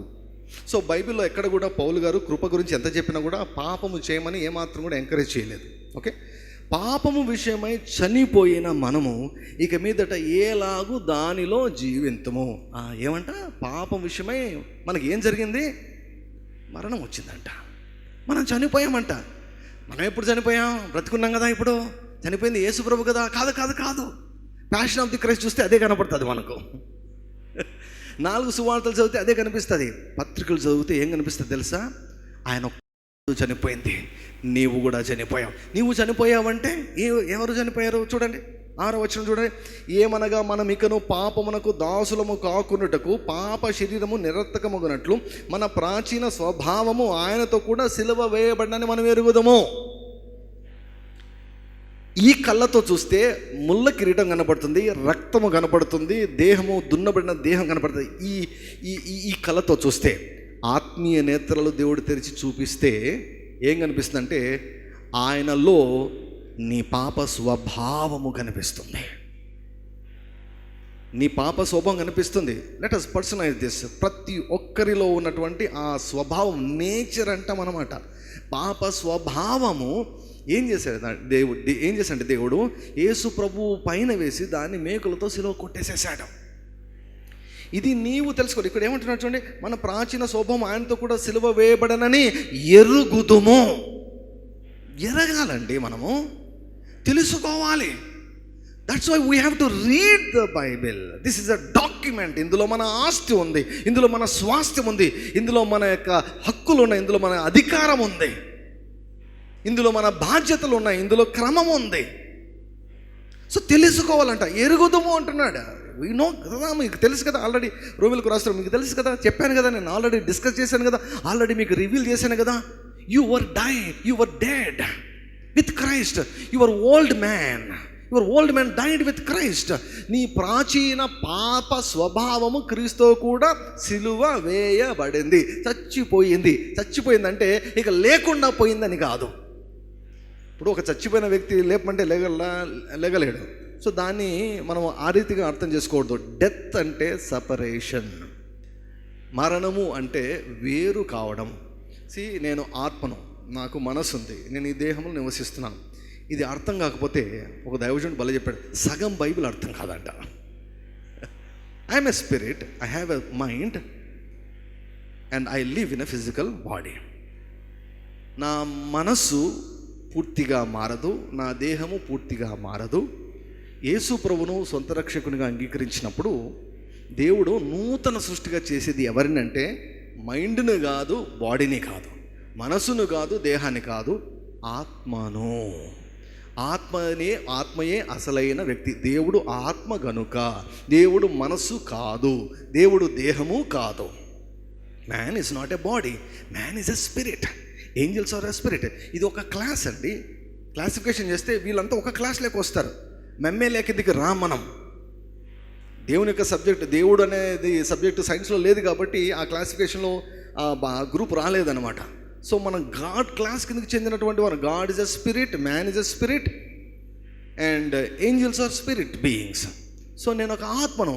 ఎప్పుడైతే నేను యేసు ప్రభు యొక్క సిలువ కార్యం నేను అంగీకరిస్తానో దేవుడు ఏం చేస్తాడంటే ఒక్క క్షణంలో నన్ను అంటే నా మైండ్ని కాదు, నా బాడీని కాదు, నేను మరణించాను అనుకోని నేను వెళ్ళిపోతా, నా బాడీ ఇక్కడే ఉంటుంది, నేను వెళ్ళిపోతా.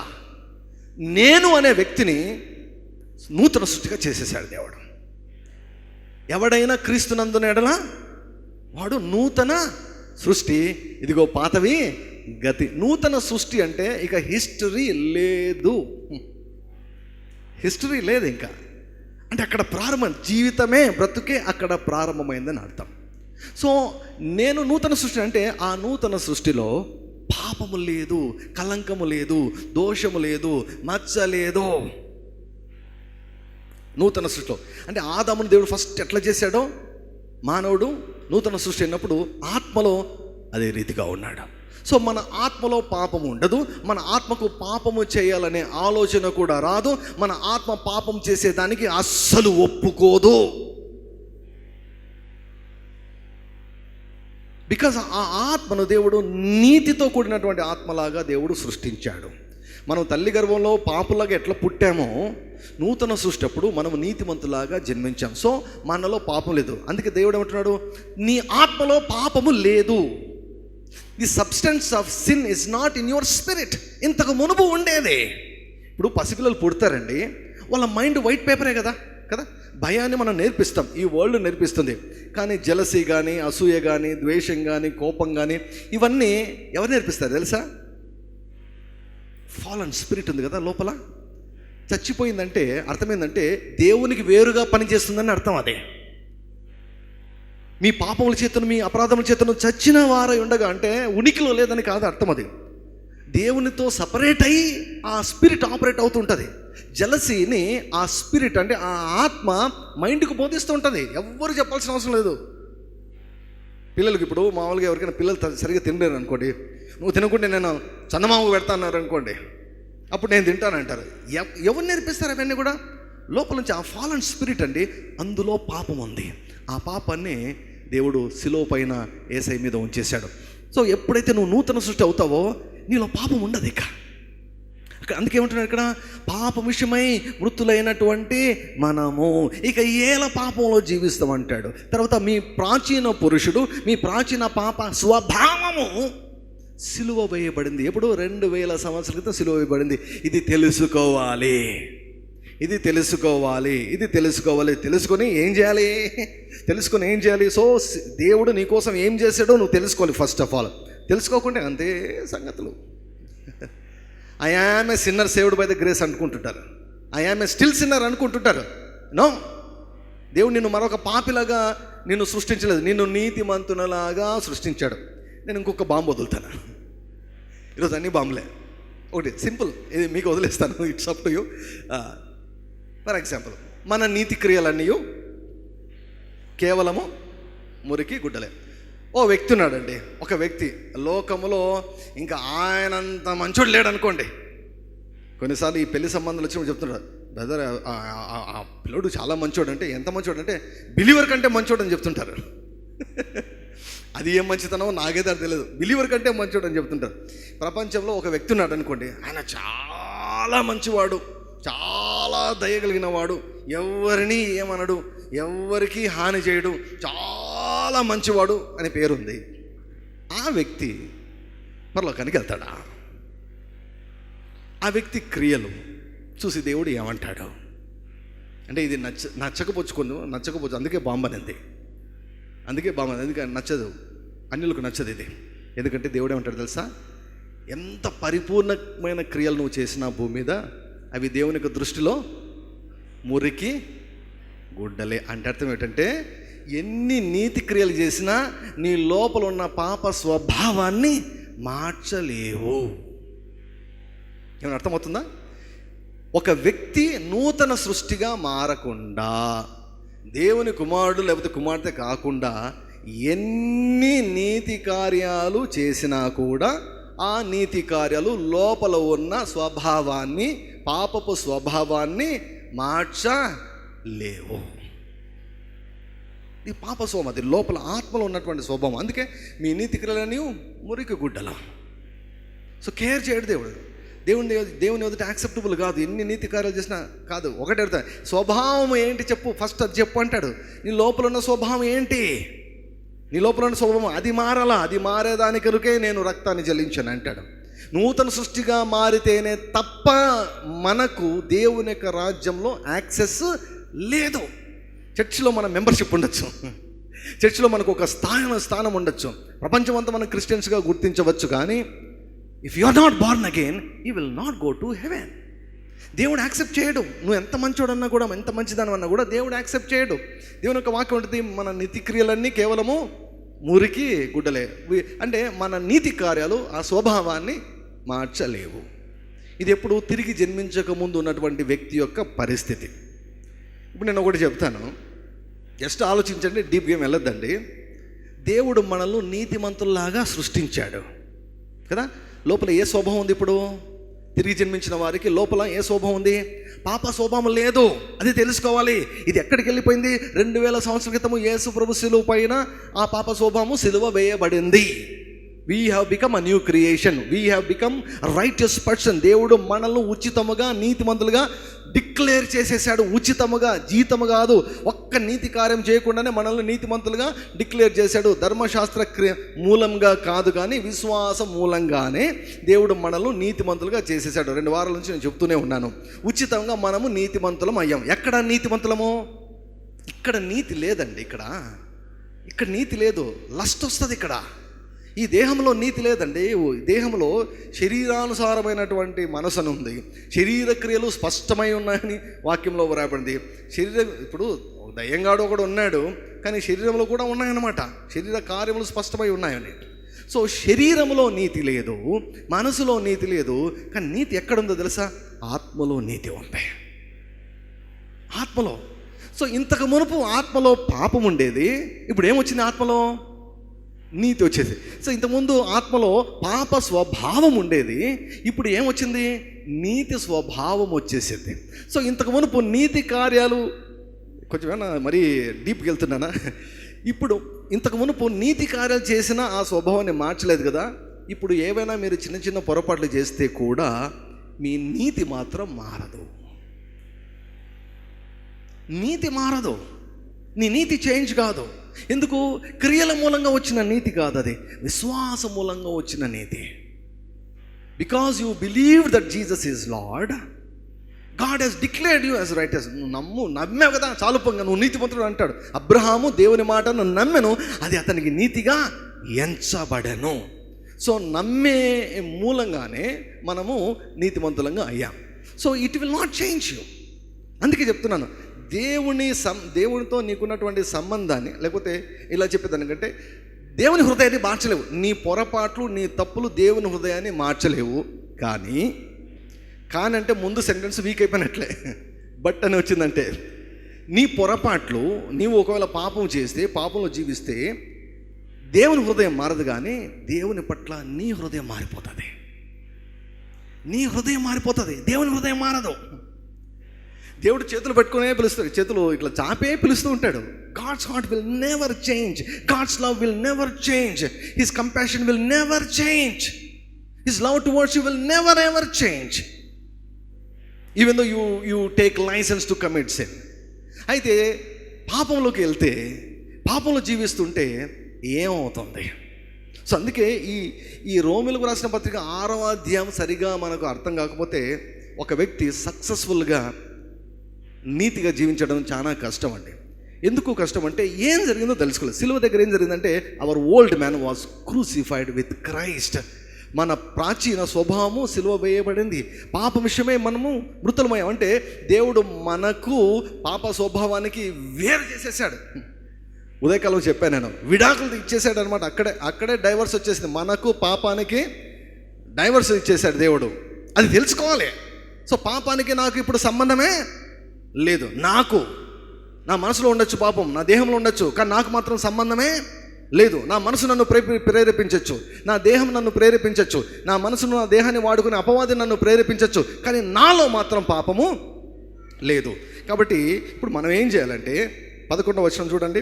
అటువలే మీరును పాపం విషయమై మృతులుగాను, దేవుని విషయమై క్రీస్తు యేసునందు సజీవులుగాను మిమ్మును మీరే ఎంచుకొనుడే. Think about this, imagine like this. ఈ రీతిగా మిమ్మల్ని మీరు ఏం చేయాలి? ఊహించుకోవాలి.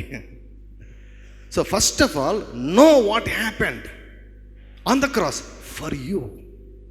No what God has done for you on the cross. దేవుడు నీ కోసం ఏం చేశాడో, నీకు సిలువ దగ్గర ఏం జరిగిందో తెలుసుకో. అందుకే పౌలు గారు ఎంత జ్ఞానం అయినా కూడా సిలువ గురించి తప్ప నాకేం అవసరం లేదంటాడు. ఎందుకంటే మొత్తం అక్కడే ఉంది. కావలసినటువంటి బంగారు ఘనంత సిలువ దగ్గరే ఉందండి. సో ఏం జరిగింది సిలువ దగ్గర? ఏం జరిగిందంటే మనం విడిపించబడ్డాం. దాన్ని తెలుసుకోవాలి. తెలుసుకొని ఏం చేయాలి? కృతజ్ఞతలు చెల్లించాలి. చూడండి 18వ వచనం చూడండి. 18వ వచనం ఒక 10 minutesలో ముగిస్తాను. పాపము నుండి విమోచింపబడి నీతికి దాసులైతిరి, ఇందుకు దేవునికి. ఏం జరిగింది ఇక్కడ? పాపము నుంచి విమోచించబడ్డారు. You have been redeemed and separated and delivered from sin. ఎప్పుడు? 2000 years ago. పాపము నుంచి మనం విడిపించబడ్డాం. ఇప్పుడు ఒకవేళ ఒక విశ్వాసి దేవుని దగ్గర వచ్చి, దేవా నన్ను పాపం నుంచి విడిపించు ప్రభు అంటే, దేవుడు ఏమంటాడు? దిమాగ్ ఖరాబ్ అయిందా నీకు అంటాడు. నేనేం చేశానో తెలియదా నీకు? నేనేం చేశానో తెలుసుకోలేదా? Read my word.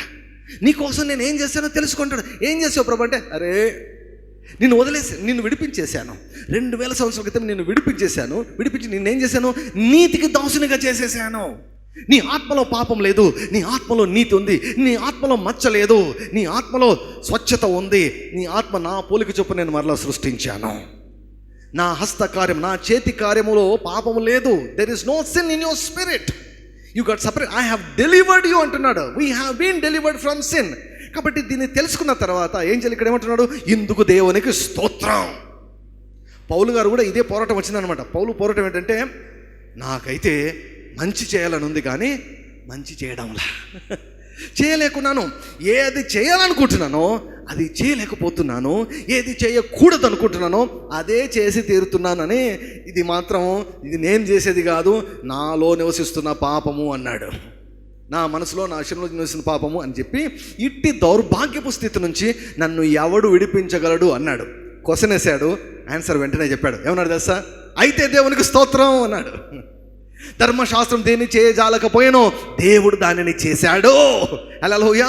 ఇప్పుడు కొత్తగా చేయబోయేది కాదు. He has already finished redeeming me. పాపము నుంచి నన్ను విడిపించేశాడు. కాబట్టి ఇప్పుడు చదివిన తర్వాత ఏం చేయాలి? ఇంకా దేవా నన్ను పాపం నుంచి విడిపించి ప్రభువా, ఆ అలవాటు ఉంది, ఈ అలవాటు ఉంది, నాకు డెలివరెన్స్ ఇవ్వు ప్రభువా అంటే ఏమైనా అర్థం ఉందా అండి? అందుకే ప్రభు అన్నాడు, నా వాక్యం నందు నిలుచున్న వారైతే మీరు సత్యాన్ని గ్రహిస్తారు, సత్యం మిమ్మల్ని విడిపిస్తుంది. పాపం నుంచి విమోచించబడ్డాం. I'm free from sin. కాబట్టి ఏం చేయాలి? ఇది తెలుసుకోవాలి. ఎరుగుదు అంటున్నాడు కదా, తెలుసుకోవాలి. మనకి ఏం జరిగిందో తెలుసుకోవాలి. నీ కోసం దేవుడు ఏం చేశాడో తెలుసుకోవాలి. తెలుసుకుని ఏం చేయాలి? ఇక్కడ అందుకు దేవునికి స్తోత్రం అంటున్నాడు. Thank the lord. ప్రభువా నన్ను విడిపించు ప్రభువా పాపం నుంచి అని అడిగేదానికంటే, ఒకవేళ నీ మనసు, నీ దేహం నేను ఇబ్బంది పెడుతూ కొన్ని అడిక్షన్స్లో నీవు ఉంటే, నీవు చేయవలసిన పని ఏమిటంటే, దేవా నాకు సహాయం చేయమని కాదు అడగాల్సింది. దేవా నన్ను విడిపించావు కదా, నన్ను విడిపించావయ్యా.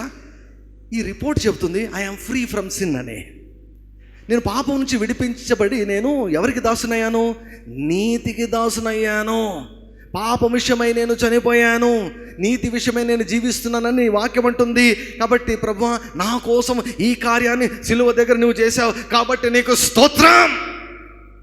Thank you lord for deliver. You have delivered me. He is not delivering you. He is not going to deliver you. He has already delivered you. ఎప్పుడో జరిగిపోయింది ఇది. దీన్ని ఎప్పుడైతే నీవు అంగీకరిస్తావో, తెలుసుకుంటావో, అంగీకరిస్తావో, నమ్ముతావో, కృతజ్ఞతలు చెల్లిస్తావో, ఆ లైన్లోనే ఆలోచనను నీవు మార్చుకుంటావో, అప్పుడు దీనిని నువ్వు అనుభవిస్తావు. ఫస్ట్ తెలుసుకోవాలి. తెలుసుకున్న తర్వాత ఎక్సైట్ అయిపోయి దేవునికి కృతజ్ఞతలు చెల్లించాలి, నమ్మాలి, ఎంచుకోవాలి. ఏమని ఎంచుకోవాలి? కళ్ళు మూసుకొని unto sin but alive unto righteousness. I am freed from sin. 2000 సంవత్సరాల క్రితం నేను ఫ్రీ అయిపోయాను. I am free. I am a righteous man. I am a righteous man. I am a righteous man. I am a righteous man. I am a righteous man. There is no sin in me. There is no guilt in me. I have right standing with God. I am accepted by God. It's not depending upon any of my actions. నా నీతికి నా క్రియలకు సంబంధమే లేదు. దేవుని యొక్క వాక్యం చెబుతుంది. ఇక్కడ దేన్ని గణపరుస్తున్నాం? దేవుని యొక్క కార్యాన్ని మనం గణపరుస్తున్నాం. సో కాబట్టి దీన్ని స్థిరపరచుకోవాలి. ఏంటి? God has already delivered me from sin. ఇది బాగా నరాలకు జీర్ణించుకుని పోవాలంటే దేవునికి కృతజ్ఞతలు చెల్లించాలి. అందుకు స్తోత్రం అంటున్నాడు. పౌలు కూడా పోరాటంలో దేవునికి స్తోత్రం చెప్పాడు, కృతజ్ఞతలు చెప్పాడు. కాబట్టి ఇప్పుడు ఏం చేయాలి? మనం ఎంచుకోవాలంట. అంటే we should imagine like that. You should imagine like that. దీన్ని ఏం చేయాలంటే కార్యరూపం దాల్చుకోవాలి, దీన్ని పొందుకోవాలి, దీన్ని అన్వయించుకోవాలి, దీన్ని అనుభవించాలి. సో కాబట్టి నీవు పాపిలాగా నువ్వు చూసుకుంటే ఎప్పుడు నీతిమంతులాగా నువ్వు జీవిస్తావు. కాబట్టి నిన్ను నువ్వు ఎలా చూసుకోవడం మొదలు పెట్టాలి? నీతిమంతునిగా చూసుకోవడం మొదలు పెట్టాలి, నీతిమంతునిగా ఆలోచించడం మొదలు పెట్టాలి. So right thinking will cause right believing అంట. సరి అయిన రీతిగా ఆలోచిస్తే సరి అయినది మనం నమ్ముతామంట. సరి అయినది నమ్మినప్పుడు సరి అయినటువంటి బ్రతుకు కూడా మనకు ఉంటుందంట. Right believing, right thinking will cause right living. ఎప్పుడు సిన్ కాన్షియస్తో ఉంటే, మనసులో ఎప్పుడు కూడా పాపము అన్నటువంటి దాని గురించినటువంటి పోరాటం ఉంటే మనం ఎప్పుడు నీతిగా మనం జీవించగలం. అందుకే ఇక్కడ ఏమంటున్నాడు? మిమ్మల్ని మీరు నీతిమంతులుగా ఎంచుకొనుడి. ఎందుకు? దేవుడు అలా చూస్తున్నాడు కాబట్టి. నీకు అనిపించకుండా ఉండొచ్చు, కానీ దేవునికి అనిపిస్తూ ఉంది. ఏమని? నువ్వు నీతిమంతుడు అని. ఆ రీతిగా ఎంచుకొనుడి అని అంటున్నాడు. సో దీన్ని స్థిరపరచుకోవాలి. స్థిరపరచుకున్న తర్వాత మనం ఏం చేయాలి? చూడండి, 19వ వచనం ముగిస్తున్నా. మీ శరీర బలహీనతను బట్టి మనుష్య రీతిగా మాట్లాడుచున్నాను. ఏమనగా అక్రమము చేయుటకై అపవిత్రతకును అక్రమమునకును మీ అవయవములను దాసులుగా ఏలాగా అప్పగించితిరో అలాగే పరిశుద్ధత కలుగుటకే ఇప్పుడు మీ అవయవములను నీతికి దాసులుగా అప్పగించుడి. మీరు పాపమునకు దాసులు ఉన్నప్పుడు నీతి విషయమై నిర్బంధం లేని వారై ఉంటిరి. అప్పటి క్రియల వలన మీకేమి ఫలము కలిగనో వాటిని గురించి మీరు ఇప్పుడు సిగ్గుపడుచున్నారు. 16వ వచనం చూడండి. లోబడుటకు దేనికి మిమ్మును మీరు దాసులుగా అప్పగించుకొందురో అది చావు నిమిత్తముగా పాపమునకే గాని నీతి నిమిత్తముగా విధేయతకే గాని దేనికి మీరు లోబడుతురో దానికే దాసులాగుదురని మీరు ఎరుగరా. మీరు పాపమునకు దాసులై ఉంటిరి. Before Christ we were servants of sinful nature. పాప స్వభావానికి మనము దాసులుగా ఉన్నాం. క్రీస్తుని అంగీకరించక మునుపు. అంగీకరించిన తర్వాత పాపానికి మనం దాసులము కాదు, నీతికి మనము దాసులం అయిపోయాం. ఆ రీతిగా దేవుడు చేశాడు. కాబట్టి ఇప్పుడు ఏమంటున్నాడు ఆయన? 12వ వచనం చూద్దాం, వెనక్కి వద్దాం. 12వ వచనం. కాబట్టి శరీర దురాశలకు లోబడినట్లుగా చావునకు లోనైన మీ శరీరమందు పాపమును ఏలనీయకుడి. సో దీన్ని స్థిరపరచుకోవాలి. I am free from sin, God has delivered me from sin. దేవుడు నన్ను పాపం నుంచి విడిపించేశాడు అన్నది స్థిరపరచుకొని, ఆత్మలో స్థిరపరచుకొని మనం జీవిస్తున్నప్పుడు సాతాను సలహాలు పెడతాడు. దురాశలు మనసులో పుడతాయి, దురాశలు దేహంలో పుడతాయి. ఇలా పుట్టినప్పుడు మనం ఏం చేయాలంటే వాటికి లొంగకూడదని చెప్తున్నాడు. వాటికి లొంగకూడదు. వాటికి లొంగితే ఏమవుతుంది? దేవుని ప్రేమ తగ్గదండి, దాంట్లో డౌట్ లేదు. There is no doubt about that. God's love will never be altered if you yield to sin. పాపము విషయమై మీరు లోబడితే దేవుని ప్రేమ ఏం తగ్గదు, మారదు. అయితే ఏమి జరుగుతుందంటే మీరు దేనికి మిమ్మల్ని మీరు అప్పగించుకుంటారో, దేనికి మీరు లొంగుతారో దానికి మీరు దాసులు అవుతారు. పాపానికి లొంగినప్పుడు, పాపం వచ్చి మళ్ళీ తలుపు తట్టినప్పుడు, ఆ దురాశలకు మీరు ఎస్ అని ఒప్పుకున్నప్పుడు, ఈళ్ళైనప్పుడు ఏమవుతున్నారో తెలుసా? ఆ పాపానికి జనకుడు, ఆ పాపానికి యజమాని, ఆ పాపానికి కర్త అయినటువంటి సాతానుకు దాసులై ఉన్నారు. ఏమవుతుంది? ఇప్పుడు చావు నిమిత్తము అంటాడు ఇక్కడ. పాపములో వచ్చే జీతము మరణం. పాపానికి జీతం ఉందండి. There is a salary to sin. పాపానికి జీతం ఉంది. అది ఏ పాపమైనా పాపానికి జీతం ఉంది. ఒక వ్యక్తి పాపం చేస్తూ ఒక వ్యక్తి అపవాదికి ద్వారం తెరిచి ఏమి కాదు అనుకుంటే అది మూర్ఖత. అంటే ఇక్కడ దేవునికి ఏం సంబంధం లేదు. See, God is not punishing or God is not doing anything, but the person who opened the doors to the devil, అపవాదికి ద్వారం తెరిచినప్పుడు ఏమవుతుందంటే అపవాది ఏం చేస్తాడు? వాడి పని ఏమిటి? యోహాను సువార్త 10:10 ప్రకారం దొంగతనానికి, హత్యకు, నాశనానికి తప్ప దేనికి రాడు. అంటే నీకు వాడు సలహా పెడుతూ ఒక సజెషన్ ఇస్తున్నాడు, ఒక సూచన ఇస్తున్నాడు, ఒక కోరికను పెడుతున్నాడు. లొంగు అంటున్నాడు, ఒప్పుకుంటున్నాడు, చూడు అంటున్నాడు, అనుభవించు అంటున్నాడు, ఈ పని చేయమంటున్నాడు, ఈ మాట మాట్లాడు అంటున్నాడు. ఇటువంటి సలహాలు కోకొల్లలు ఇస్తున్నప్పుడు నీవు లొంగినప్పుడు ఏమవుతుందంటే నాశనము జరుగుతుంది, దొంగతనము జరుగుతుంది, మరణము కూడా సంభవించేదానికి ఆస్కారం ఉంది. ఇది దేవుడు చేసే కార్యము కాదు, ఇది అపవాది చేసే కార్యము. కాబట్టి నీవు పాపము చేస్తే దేవునికి నీపైన ప్రేమ తగ్గదు, కానీ నీవు అపవాదికి ద్వారం తెరుస్తావు. కాబట్టి వాడు నీ జీవితాన్ని నాశనం చేస్తాడు. అందుకే పాపము చేయకూడదు, అందుకే పాపానికి మన జీవితాల్లో అనుమతి ఇవ్వకూడదు. This is the concept. దేవుడేమో గాడ్ ఇస్ లవ్. నీ జీవితం సర్వనాశనం అయిపోయి ఆయన వైపు తిరిగినా కూడా క్షమిస్తాడు. ఎప్పుడు కూడా చాచిన చేతులతో రమ్మని పిలుస్తాడు. కానీ సాతాను కనికరం చూపడం. సాతానుకు నువ్వు యాక్సెస్ ఇచ్చిన వాడు అవుతావు, అవకాశం అవుతావు. వాడికి అవకాశం ఇస్తే అంతే సంగతులు. దొంగతనానికి, హత్యకు, నాశనానికి నీ జాయ్ పోతుంది, నీ సమాధానం పోతుంది, నీ నెమ్మది పోతుంది, నీ ఆనందం పోతుంది, సమాజంలో నీకున్నటువంటి మంచి పేరు పోతుంది, మంచి సాక్ష్యం పోతుంది, నీ డబ్బులు పోతాయి, నష్టపోతావు, భూమి మీద నరకాన్ని నువ్వు అనుభవిస్తావు. ఎప్పుడు? అపవాదికి ద్వారం తెరిచినప్పుడు.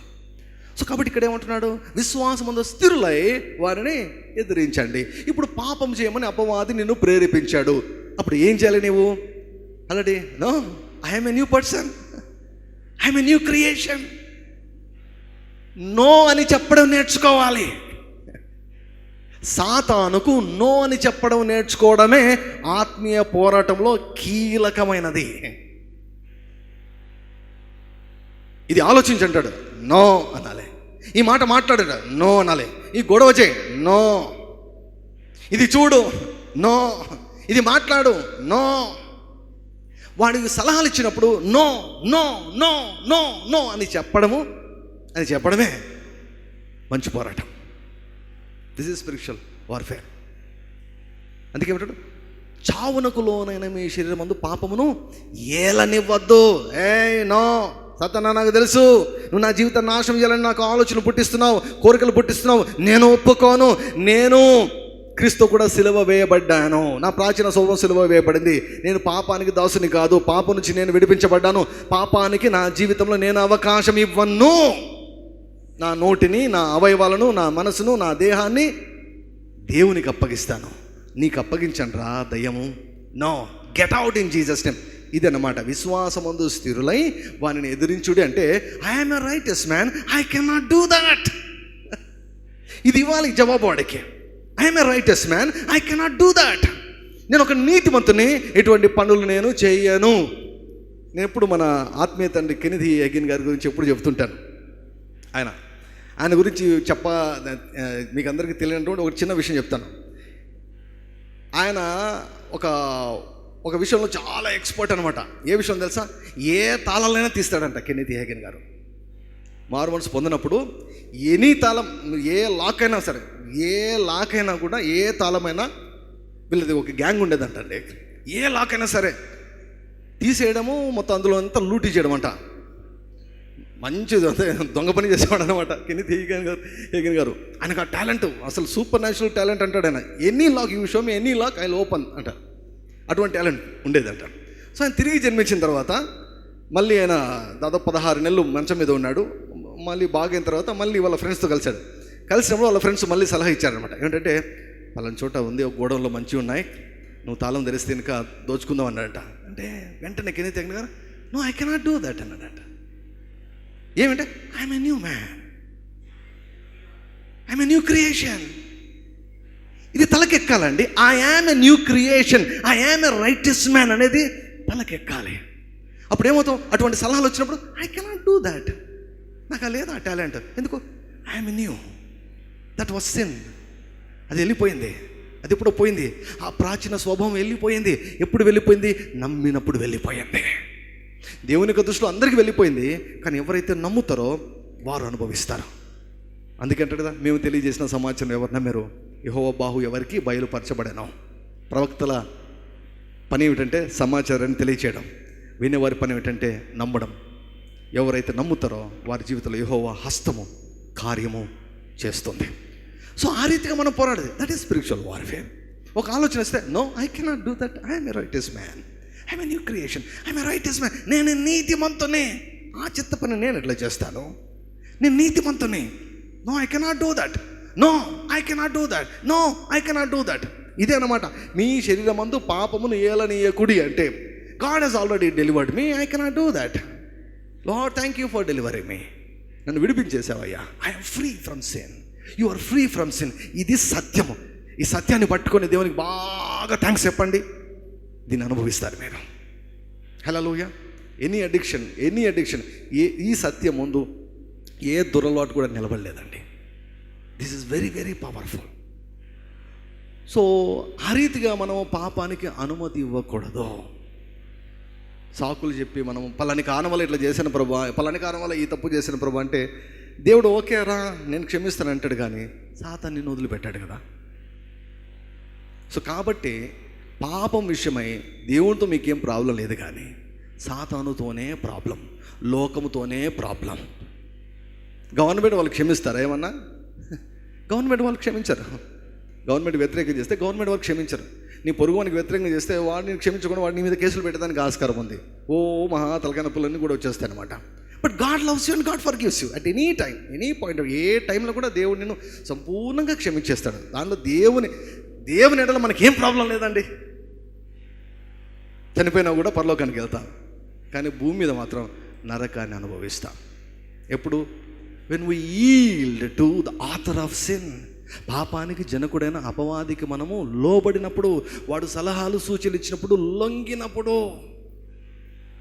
కదా. చాలామంది తీవ్రవాదులు అటాక్ చేసేదానికి ఏం చేస్తారు కదా, కొన్ని పౌడర్స్, కెమికల్ పౌడర్స్ పార్సల్లో పంపిస్తుంటారనమాట. వాళ్ళు కనపడరు, ఆ పార్సల్స్ కనిపిస్తుంటాయి. అపవాది కూడా డైరెక్ట్ కనిపించాడు కానీ పార్సల్ పంపిస్తుంటాడు ఆలోచనల రూపంలో, సలహాల రూపంలో. ద మోస్ట్ బాగా వినండి, most powerful weapon of the devil is a suggestion, సలహా. సాతాను యొక్క పవర్ఫుల్ వెపన్ ఏంటంటే సలహా. ఈ సలహాలు ఎక్కడ తెలియజేయబడతాయి? ఇక్కడ తెలియజేయబడతాయి. ఇది అపవాది ఇస్తున్నాడు సలహా అని గుర్తిస్తే you are safe, you are well protected, you will win. So సిలువ దగ్గర ఏం జరిగిందంటే మనల్ని విడిపించేశాడు. ప్రభువా నన్ను పాపం నుంచి విడిపించు ప్రభువా. ఆ ప్రార్థన కప్పు కూడా దాటదు, ఎందుకంటే వాక్యానుసారం కాదు. నిజంగా ఒక వ్యక్తి పాములో డింగిల్ కొడుతూ ఉండొచ్చు, ఆయన మొరపెట్టచ్చు, కానీ ఆ ప్రార్థనకు జవాబు రాదు. ఎందుకు? సత్యాన్ని గ్రహించినప్పుడే నువ్వు సత్యం నుంచి స్వతంత్రంగా అవుతావు. ఎరగాలి, వాక్యం చదివి తెలుసుకోవాలి, తెలుసుకొని కృతజ్ఞతలు చెల్లించాలి. దేవుడు ఇంత గొప్ప కార్యం చేసినప్పుడు కృతజ్ఞతలు చెల్లించడం సంస్కారం అని మెచ్చుకుంటుంది. ఏమంటారు? అందుకే పౌలు గారు ఎప్పుడు కూడా అంటారు, అందుకు దేవునికి స్తోత్రం. వెంటనే చెప్పాడు, పాపం నుంచి విమోచించబడి నీతికి దాసులం అయితే ఇందుకు దేవునికి స్తోత్రం అనేస్తాడు. సో ఇదే పాట మనం కూడా పాడాలి. I'm free from sin, I'm free from sin, I'm free. అనిపించకపోయినా సత్యం దీంతో ఏకీభవిస్తే మిగతావన్నీ లైన్లోకి, నీ మైండ్ నీ బాడీ మొత్తం లైన్లోకి వస్తాయి. అందుకే పౌలు అంటారు కదా, అందరికీ బోధించి నేను ఎక్కడ భ్రష్టుడని అయిపోతానేమో అని ఈ మనసును, ఈ దేహాన్ని నల్లగొట్టుకొని కంట్రోల్ చేస్తున్నాను, లోపరుచుకుంటున్నాను అంటాడు. అంటే పాపమును ఏలనీయకుండా చేయడం అంటే అదే. పాపానికి నో అని చెప్పగలిగే స్వభావాన్ని దేవుడు నీ ఆత్మలో ఉంచాడు. ఆ ఆత్మను నువ్వు బలపరుచుకోవాలి. సో ఖాళీగా ఉన్నప్పుడు you think I'm a new creation, I'm a new person, I'm not that old man, I'm a new person. ఎంచుకోమంటున్నాడు అంటే అర్థం ఏమిటి? పట్టించుకోవద్దనా? ఎంచుకోవాలి, కూర్చోవాలి, పని చేయాలి. Think like that. You are a righteous man. God has made you righteous. God has made you. If you know that you are a righteous man, then you will behave like a righteous man. నువ్వు నీతిమంతుడు అని నీకు తలకెక్కితే నువ్వు నీతిమంతులాగానే మాట్లాడతావు, నీతిమంతులాగానే ప్రవర్తిస్తావు, నీతిమంతులాగానే స్పందిస్తావు, నీతిమంతులాగానే జీవిస్తావు. అనేకులు నేను చూసినప్పుడు నిజంగా నీతిమంతుడు అని అంటారు. సో మన జీవితము మార్చబడేదానికి this is the way. So విశ్వాసముందు స్థిరులవని ఎదిరించండి అంటే పాప విషయం ఏ రీతిగా అనమాట. I'm a new creation, I'm a righteous man, I cannot do that. And we should be able to say no, నేను చేయను, నో నేను చూడను, నో నేను మాట్లాడను, నో నేను సమ్మతించను, నో నేను ఒప్పుకోను, నో నేను లొంగను. This is spiritual, personal spiritual warfare. So కాబట్టి మనల్ని దేవుడు పాపం నుంచి విడిపించబోవడం లేదు, విడిపించేశాడు. అందరు చెప్పండి, యేసయ్యా నన్ను పాపము నుంచి, పాప స్వభావము నుంచి 2000 సంవత్సరాల క్రితం విడిపించినందుకు మీకు స్తోత్రం. హల్లెలూయా. కృతజ్ఞతలు చెల్లించండి, డే బై డే కృతజ్ఞతలు చెల్లించండి. You will see a great change in your life. మీ జీవితాల్లో గొప్ప మార్పును చూస్తారు, మీ మనసులో గొప్ప మార్పును చూస్తారు. ఈరోజు నుంచి యాక్చువల్గా ప్రతి సండే కూడా కమ్యూనియన్ స్టార్ట్ చేస్తున్నాం చర్చ్లో. సో కాబట్టి ఎవరైతే ప్రభువును సొంత రక్షకునిగా అంగీకరించారో, బ్యాప్టిజం తీసుకుని ప్రభుతో కలిసి నడుస్తున్నారో వారు కమ్యూనియన్లో పాల్గొనవచ్చు. కమ్యూనియన్లో పాల్గొనేదానికి, ప్రభు బల తీసుకునే దానికి ఒక ముఖ్యమైన సూచన ఏమిటంటే, మీకు ఎవరిపైన చేదు ఉండకూడదు, ఎవరిపైన కూడా ద్వేషము, కక్ష, పగ ఉండకూడదు. ఇవి ఉంటే కమ్యూనియన్ తీసుకుంటే నష్టం. ఏమైనా ఉంటే వారిని క్షమించి మనసును, హృదయాన్ని ఫ్రీ చేసుకొని మీరు కమ్యూనియన్ తీసుకోండి. ఈ కమ్యూనియన్ బల్ల మీకు గొప్ప ఆశీర్వాదకరంగా మారుతుంది. బల్ల అంటే చాలామంది భయపడతారు. బల్లను దేవుడు ఎందుకు ఇచ్చాడంటే మీ ఆరోగ్యం కొరకు, మీ బలం కొరకు, మీ దీర్ఘాయువు కొరకు ఇచ్చాడు. అది దేవుని పర్పస్. అయోగ్యంగా పాల్గొన్నప్పుడు ప్రాబ్లమ్స్ వస్తాయి. ఏంటి అయోగ్యంగా పాల్గొనడం అంటే, హృదయంలో మత్సరం పెట్టుకొని, ఇతరులపైన కోపాన్ని పెట్టుకొని, మోసాన్ని పెట్టుకొని, ద్వేషాన్ని పెట్టుకొని, గొడవలు పడుకుంటూ, కొట్లాడుకుంటూ, ఘర్షణలలో ఉండు, అటువంటి హృదయాన్ని కలిగి ఉండి పాల్గొంటే నష్టం జరుగుతుంది. ఇదొక్కటి టెస్ట్ చేసుకొని, if your heart is free, మీ మనసుకి మీ పైన ఏ దోషం మోపుకుంటే, ఓకే, ఏదైనా మోపితే దేవునితో సమాధాన పడండి. That's it. మనుషులతో సమాధాన పడండి, దేవునితో సమాధాన పడండి, అంతే. సమాధానపడి ప్రభు బల్లలో మీరు పాల్గొనాలని మనవి చేస్తున్నాను. సో తల వంచి కళ్ళు మూసుకుందాం. ఎవరో సిద్ధపడ్డారో వారు మీరు లేచి నిలబడితే మీ దగ్గరికి రొట్టె మరియు ద్రాక్షరసం తీసుకొని రాబోతుంది. నేను ప్రార్థన చేస్తాను.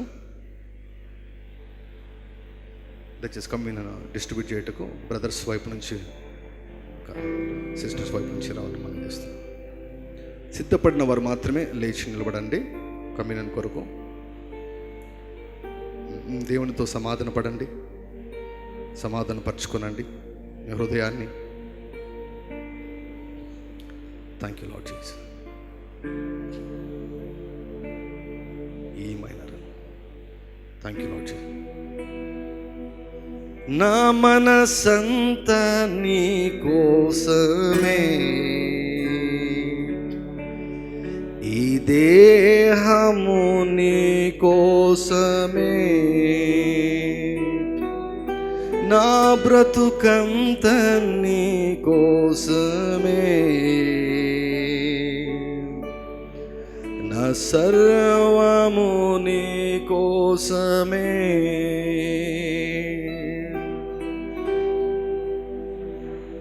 పరిశుద్ధమైనటువంటి తండ్రి, ఈ రొట్టె మీ దేహమని, ద్రాక్షరసం మీ పరిశుద్ధమైన రక్తమని వివేచిస్తున్నాం.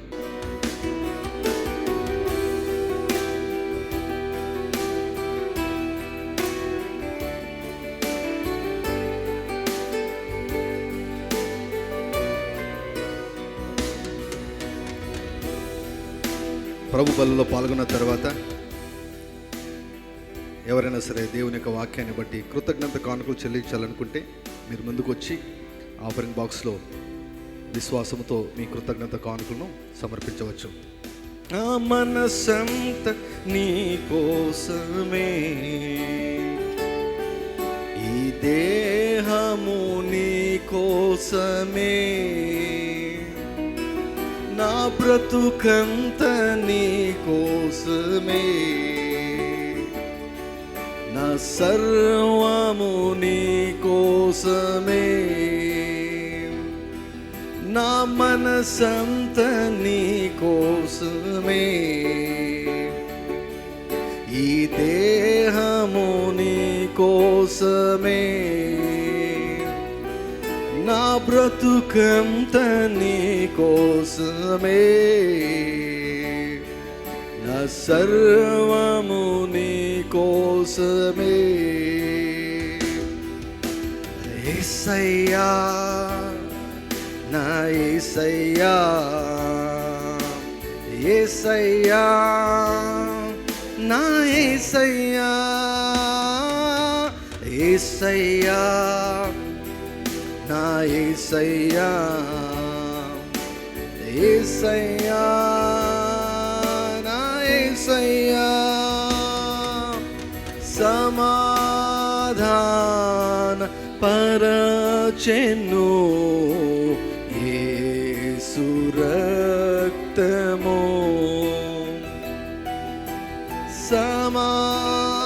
సమాధాన పరచెను యేసు రక్తము,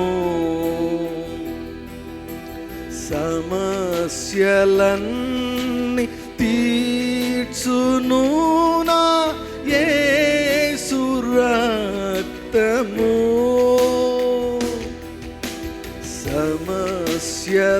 సమస్యలన్నీ తీర్చును నా యేసు రక్తము, యేసు రక్తము, ప్రభు యేసు రక్తము, యేసు రక్తము,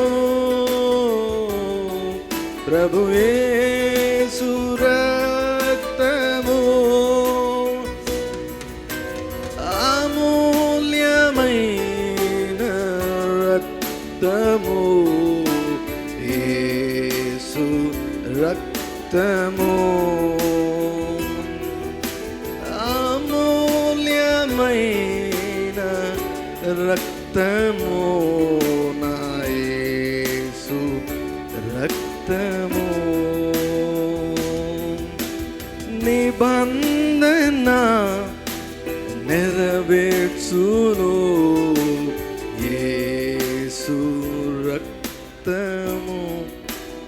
థాంక్యూ లార్డ్. పరిశుద్ధమైనటువంటి తండ్రి, వాక్యంలో ఉన్న అనేక సంగతులను మాకు చూపిస్తున్నారు, మీకు వందనాలు. ఇది వరకు చూడని సంగతులు చూపించారు, మీకు వందనాలు. సిలువ దగ్గర ఏం జరిగిందంటే మమ్మల్ని విడిపించారు, మా పాప స్వభావాన్ని చంపేశారు, వేరు చేసేశారయ్యా. పాపం నుంచి మమ్మల్ని వేరు చేశారు, మీ కృతజ్ఞతలు చెల్లిస్తున్నాం. ఈ సత్యాన్ని అంగీకరించి, సత్యాన్ని నమ్మి, అదే రీతిగా ఆలోచిస్తూ స్థిరపరచుకొని, పాపానికి మా దేహంలో, మనసులో, మా క్రియల్లో, మా చేష్టలలో అనుమతి ఇవ్వకుండా జీవించే కృపను దయచేయమని, విశ్వాసముందు స్థిరులై అపవాది సలహాలు సూచనలు ఇచ్చినప్పుడు అయ్యా రిజెక్ట్ చేసే మనస్సును మాకు దయచేయండి. ఆత్మలో ఉంది, దేవుని మూలంగా పుట్టినవాడు పాపము చేయలేడని ఉంది. మా ఆత్మ ఎప్పటికీ పాపం చేయలేదయ్యా. అయితే మనస్సులో మార్పును దయచేయండి. ఈ వాక్యాన్ని తలపోయిటకు సహాయం దయచేయండి. ఈ సత్యాలతో మా మనసులు రూపాంతరం చెందుటకు సహాయం చేయండి. మీ బిడ్డలకు సహాయం చేయండి. సమస్యల ద్వారా వెళ్తున్న వారిని జ్ఞాపకం చేసుకొని ఆ సమస్యలో పరిష్కారాన్ని పొందుకునే జ్ఞానాన్ని ప్రభువా నీ బిడ్డలకు దయచేయమని, ఈ వారమంతి కృపాక్షేమంలో మా వెంట వచ్చినట్లుగా దీవించమని, ఈ వాక్యాన్ని ప్రబలమై ప్రతి ఒక్కరి మనసులో, దేహాల్లో ఫలింపచేసి నీతిమంతులుగా జీవితాలను జీవించినట్లుగా తండ్రి లోకములో మంచి పేరును, ఖ్యాతిని తెచ్చుకునే కృపను నాకు, మాకు అందరికీ దయచేయమని, రహస్య జీవితాల్లో అపవాది అయ్యా శోధించినప్పుడు తన్ని నోరు తెరచి నో అని చెప్పే మనసును, అపవాదికి, పాపానికి లొంగని జాతిని తయారు చేయమని ప్రార్థన చేస్తున్నాం. అటువంటి ముత్యాలను తయారు చేయమని ప్రార్థిస్తున్నాను. కృతజ్ఞతలు చెల్లిస్తూ పాపము నుంచి విమోచించబడి నీతికి దాసులమయ్యా. అందుకు దేవా నీకు స్తోత్రం చెల్లిస్తూ అయ్యా అర్పించబడిన కానుకలను బట్టి మీకు స్తోత్రాలు. విత్తబడిన ప్రతి విత్తనానికి నీ బిడ్డలకు విస్తారమైనటువంటి ఫలాన్ని దయచేసి మాయం పొందమని యేసుక్రీస్తు వారి ఘనమైన పరిశుద్ధమైన నామములో ప్రార్థిస్తున్నాం తండ్రి, ఆమేన్. మన ప్రభువైన యేసుక్రీస్తు వారి యొక్క కృపయు, తండ్రి అయిన దేవుని యొక్క ప్రేమ, పరిశుద్ధాత్మని అన్యోన్య సహవాసం చేరిన మనకందరికీ, లైవ్ ద్వారా వీక్షిస్తున్న ప్రియులకు, లోకంలో ఉన్న సకల పరిశుద్ధులందరికీ, మరి ముఖ్యంగా ఇశ్రాయేలులకు అందరికీ ఇప్పుడున్న ఎల్లప్పుడూ సదాకాలం తోడై ఉండును గాక. ఆమేన్. Praise God bless.